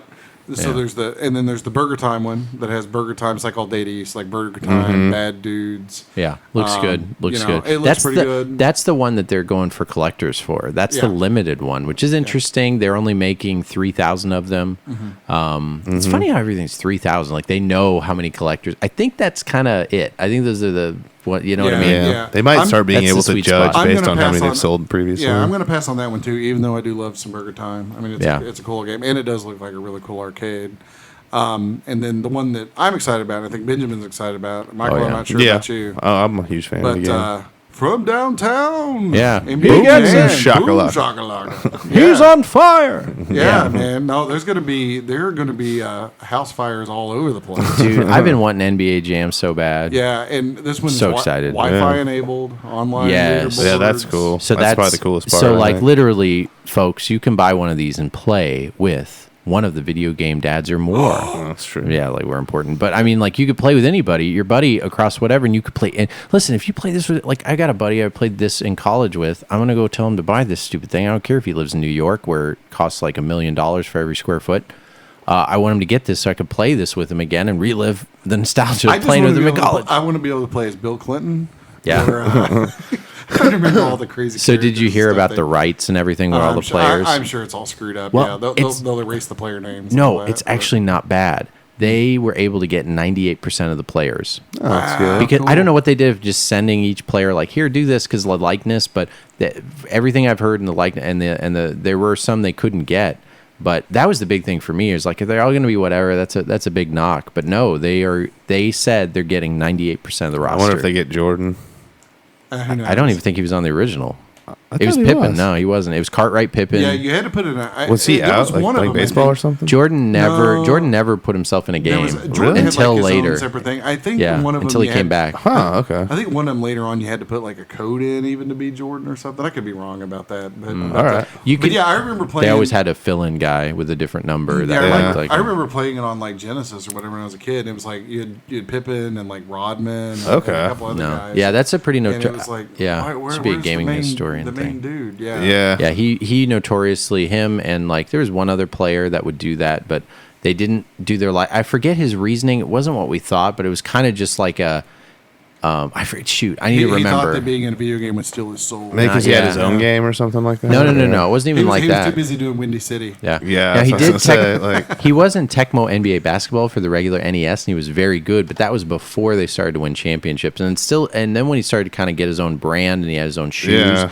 I think it was just the fact of the branding that he saw himself as like, well, I'm a brand, I'm a person, and that was whatever his reasoning was or whatever. But And he thought he later, deserved to get more money yeah. or But when he something? came back to the Wizards and stuff, he started not to give a crap anymore. So then he was in the games again. But Sure. no, there was a 12-year period. He Huh. wasn't in any of the games. It Yeah. stunk. It stunk. But anyway, keep going. But NBA Jam. So online leaderboards, you can play online. Awesome. So sold. The only knock on it, I think, partially, if there is a knock to be had, No knocks. is that I think it's like NBA Jam Tournament Edition. I think NBA Hang Time, And NBA Yeah. Hang Time. Yeah. which Hang Time's awesome. It's actually my favorite of the three. I like it, yeah. But it would No be really, blitz. it would really be cool if there was blitz. Yeah, on that there. would be Or cool. hits. You know, if they would have. Oh, put one, yeah. If they'd put one of those or both Yeah. of those. I on feel there. like, you know how Do you think they're sometimes holding they. those back for another one? No, maybe? I feel like Yeah. sometimes so they also part of this, not to, they've updated some of their old ones. This is not much to talk about, but some of their older titles are re-releasing with more games. I feel this is one 3 years from now they're going to re-release and put Blitz and You're hits probably and right. stuff on there. And it probably they didn't do it because they have to go back, like you said, redoing all the licensing. Yeah. I wonder if For the all that button stuff. setup's different too for Blitz. I don't know. Nope, if there's more just- buttons nope, or no, I don't, no. yeah, you know what I mean, It's still something like pretty that. simple. But Yeah. I don't know. But three button and But joystick. yeah, those that's are cool. They made mini arcades. Turbo there's- jump. Yeah. Sorry, go ahead. No, but there's more of the tabletops and that kind of thing, the smaller ones, and then there's little bitty ones. Yes. And then, But when you say little bitty ones, they're kind of recreations of retro TVs. yeah. And retro joysticks and like the Intellivision. Mm-hmm. And the Intellivision comes with a little TV and a little screen. It looks great. It looks like a mini console all in one. And they're making them $30 price point. Yeah. It's crazy. Yeah, so there's those, and then the other thing that has me a little bit jonesed up Pinball. is the virtual pinball machines, because they're actually doing those with Zen Studios, and so I have a virtual pin over in my basement, and it's a PC essentially running Zen Pinball FX3, and I'm telling you, man, those games are awesome. Those pinball tables. A lot of Yeah. people knock virtual pinball, but it's good. I can play that thing for hours. It's and good. hours and hours And and hours. and here's the, And it the doesn't games- break down. They don't break That's down. true. They don't require a bunch of maintenance, and those games are deep. I mean, they're really deep games, like, you know, just like a really good real pinball machine Yeah. would be. So those they're not really going to be for me because I already have a setup to play. Yeah. Everything And that's they're going to be pricier. and they're going to be pricier. But if you virtual pinballs are kind of expensive, and if you don't have one, like, this is a really nice, Yeah. easy way to see if that, you know, to get some experience on those and see if it's something that appeals to you. Yeah. Because I have real pinballs, I have the virtual pin. I love playing the virtual pin. I mean, I like the real pinball too, but I mean, you can't really say this, or like real pinball people hate you, but I kind of like playing on the virtual pin probably about as much as I do on the real ones. Yeah, it's real good. So, you know, I'm excited for more people to get to play those. Yeah, it's real good. There's Star Wars one and then a Universal one themed, and I think there's going to be 10 tables in each one. That's cool. Price point, they haven't said officially, but it's going to be likely between $375 and $500. Yeah, and those Universal tables, those are Williams tables, and they're on Pinball FX, and they're good. Yes, Yeah, yes. they're all done very well. And keep in mind these do go on sale eventually. I think it's good to keep them, but price points, these things drop in price. That freaking Ninja Turtles one has been seen $200 and less sometimes in Walmarts and stuff. But it's a great one. So they do go on sale, I think, just because they're so heavy and they take up space if they hold stock. But and it's kind of hard to visualize them when they're in the box and stuff. But that's why they have to have those demo ones out there. But yeah, that looks great, and the tabletops look great. If you're limited on space, they're revamping those. They're going to be $100 price points, so then those on clearance are going to be like $50, $60. But the big thing, also, you and Shane are excited about is the big joysticks. Yeah, I kind of mimed a big joystick, and probably, we sometimes, you don't get to see this, right? Because we don't do it on video, but we sometimes give each other hints of what we're talking about, because we look at each other like, I know where you're going, don't you? And you're like, no, I don't know what the hell you're talking about, and you're throwing me off. I moved my hand like I was moving a joystick, and yeah, I probably look stupid. I couldn't figure that out. Anyway, that's a little aside for you, but these things look cool. Yeah, I think they do too. I think it was an interesting show. There's a couple of other things. Moving on to other people, I guess at CES. So Atari VCS was there. Well, I'll mention that briefly. Oh yeah, I saw some internet posts and stuff about it. I'm still not convinced. Yeah, yeah. They showed it booting up like Windows 10 and playing like some Atari games. And they posted a video on their Facebook the other day of it playing Fortnite, so whatever that means. Yeah, I know. Not really so much CES related, but I did want to mention the Analog Pocket that's coming out here pretty soon, and that's the FPGA Game Boy Advance. Are there pre-orders already out? Or? No, pre-orders are not open on it. I just checked. I'm actually not sure when those open, but I think it's soon. So I just wanted to mention it. It'll also have a dock, where you can play it on TV, but it's the entire Virtual Boy. I mean, not Virtual Boy, but Game Boy family that will be available with that, and that's going to be cool just because everything analog is cool. But as an alternative to that, Hyperkin has announced the Retron Junior, which is an emulation console for Game Boy Color, Game Boy Advance. That has an HDMI output that plays in 720 on your standard TV. So it's a dock for all your Game Boy games, which is kind of cool if you don't want to try to hook up a Super Nintendo and... Like a Retron 5, except for handheld, or for the Game Boys, Yeah. So I'm sure it'll be software-based emulation, but it'll probably be reasonably decent. I'm sure it'll be cheaper than the analog product. It's like the GameCube player type of thing. Yeah, but you don't have to have a GameCube, and it's going to have native HDMI, which is going to be easier. So, because by the time you buy a GameCube, a Game Boy player, and all the rest of the stuff, you're talking $150 minimum. I just got excited because now I know what I'm going to hook up that little fun retro HD TV to, though. Oh man, I was thinking like, what am I going to use that? Oh yeah, perfect. A little handheld Plus, station. you may not have the analog, on your TV that you have to hook up a GameCube without a bunch of expensive stuff. Right. But so anyway, I wanted to mention that because it's kind of cool and something people might be interested in. And then another thing I saw that I think is kind of moderately interesting is Alienware, the computer manufacturer. Computer, you say? Computer, yes. They are releasing a handheld PC, I guess, essentially, that looks just like the Nintendo Switch. It has a dock and looks just like it. Weird. I mean, it'll run Steam and all the other PC stuff. But if you want to buy a really expensive flashy handheld, I guess that'll be out there too. I think I'll probably pass on that.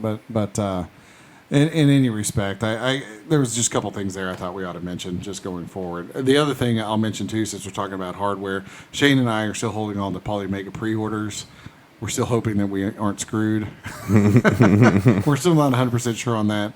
They announced that they're going to ship in February, so we'll see. Oh, I mean, that's really... said they're going to ship. That's pretty good. That's really close, but they were in E3 and they showed demos. I don't think you guys have anything to be worried about. No, true. I mean, it looks like their hardware is at least legit. Yeah, but but they kind of announced they were going to ship in February, but then it's been kind of silent since. So it's probably like we'll see. Yeah, I mean, from my perspective, not knowing anything, just to like, they probably announced it and then trying to tie all their loose ends like frantically behind the scenes. And don't want to give any updates till they know, because I think everything launches, especially something like that. That's big. It's not just one game, or we've gotten controllers. Like even I have a Dreamcast controller coming that's on Kickstarter. That's kind of shaped like a 360 modern controller. You've backed that too. Yep. Even though I'm okay with the Dreamcast controller, it is weird. I just have a lot of hours on it. But if you hand someone to something, they're like, "What is this terrible thing?" The new modern one is already like probably 4 months behind. 4 months behind of coming out, and it still hasn't come out yet. But I'm excited for that. That was a Kickstarter by Retrobit, right? Retrobit made that one. Retro Fighters. Oh, Retro Fighters. Retro Yes. Fighters, yeah. Retrobit does like... Retrobit sells some Retro Fighter stuff. Yes, I think. correct. But, like the Nintendo 64 one. But yeah, the Dreamcast controller, and I actually played it with the Saturn 3D pad the other day too. Yeah. And yeah, when you hand it to people, they're like, "What is this thing? Am I supposed to eat it?" You know? It's just, it is like a really weird. It is weird because I wish it would have, but it didn't have the dual joystick. I loved it back in the day, though. I didn't have any complaints about it at all way back when. No, you get used to it. And I actually was transitioning from the N64 controller to that, so it was like super normal. yeah. Thank God they stopped all that crap. Can you imagine what a controller looked like now if they kept going all bigger weird? and stuff? Yeah, because I mean they were trying to do things. They're like, okay, we definitely will have buttons on the right and then a thing on the left, and everything else just go crazy and have some drinks. I don't know. The pinnacle of controllers was the Duke. Yeah, I was supposed to say the heaviest. I think it was a beast. Yeah, you play some games, you sleep inside of it. I like the Duke. I do like the Duke. The Duke would not have been a bad controller. For those that don't know, it's the original Xbox controller. Yeah. But the buttons were small. It was this huge controller, and the buttons were small. They were too rounded. And they were real close together. They're too rounded. They did better. The original Xbox S was very good.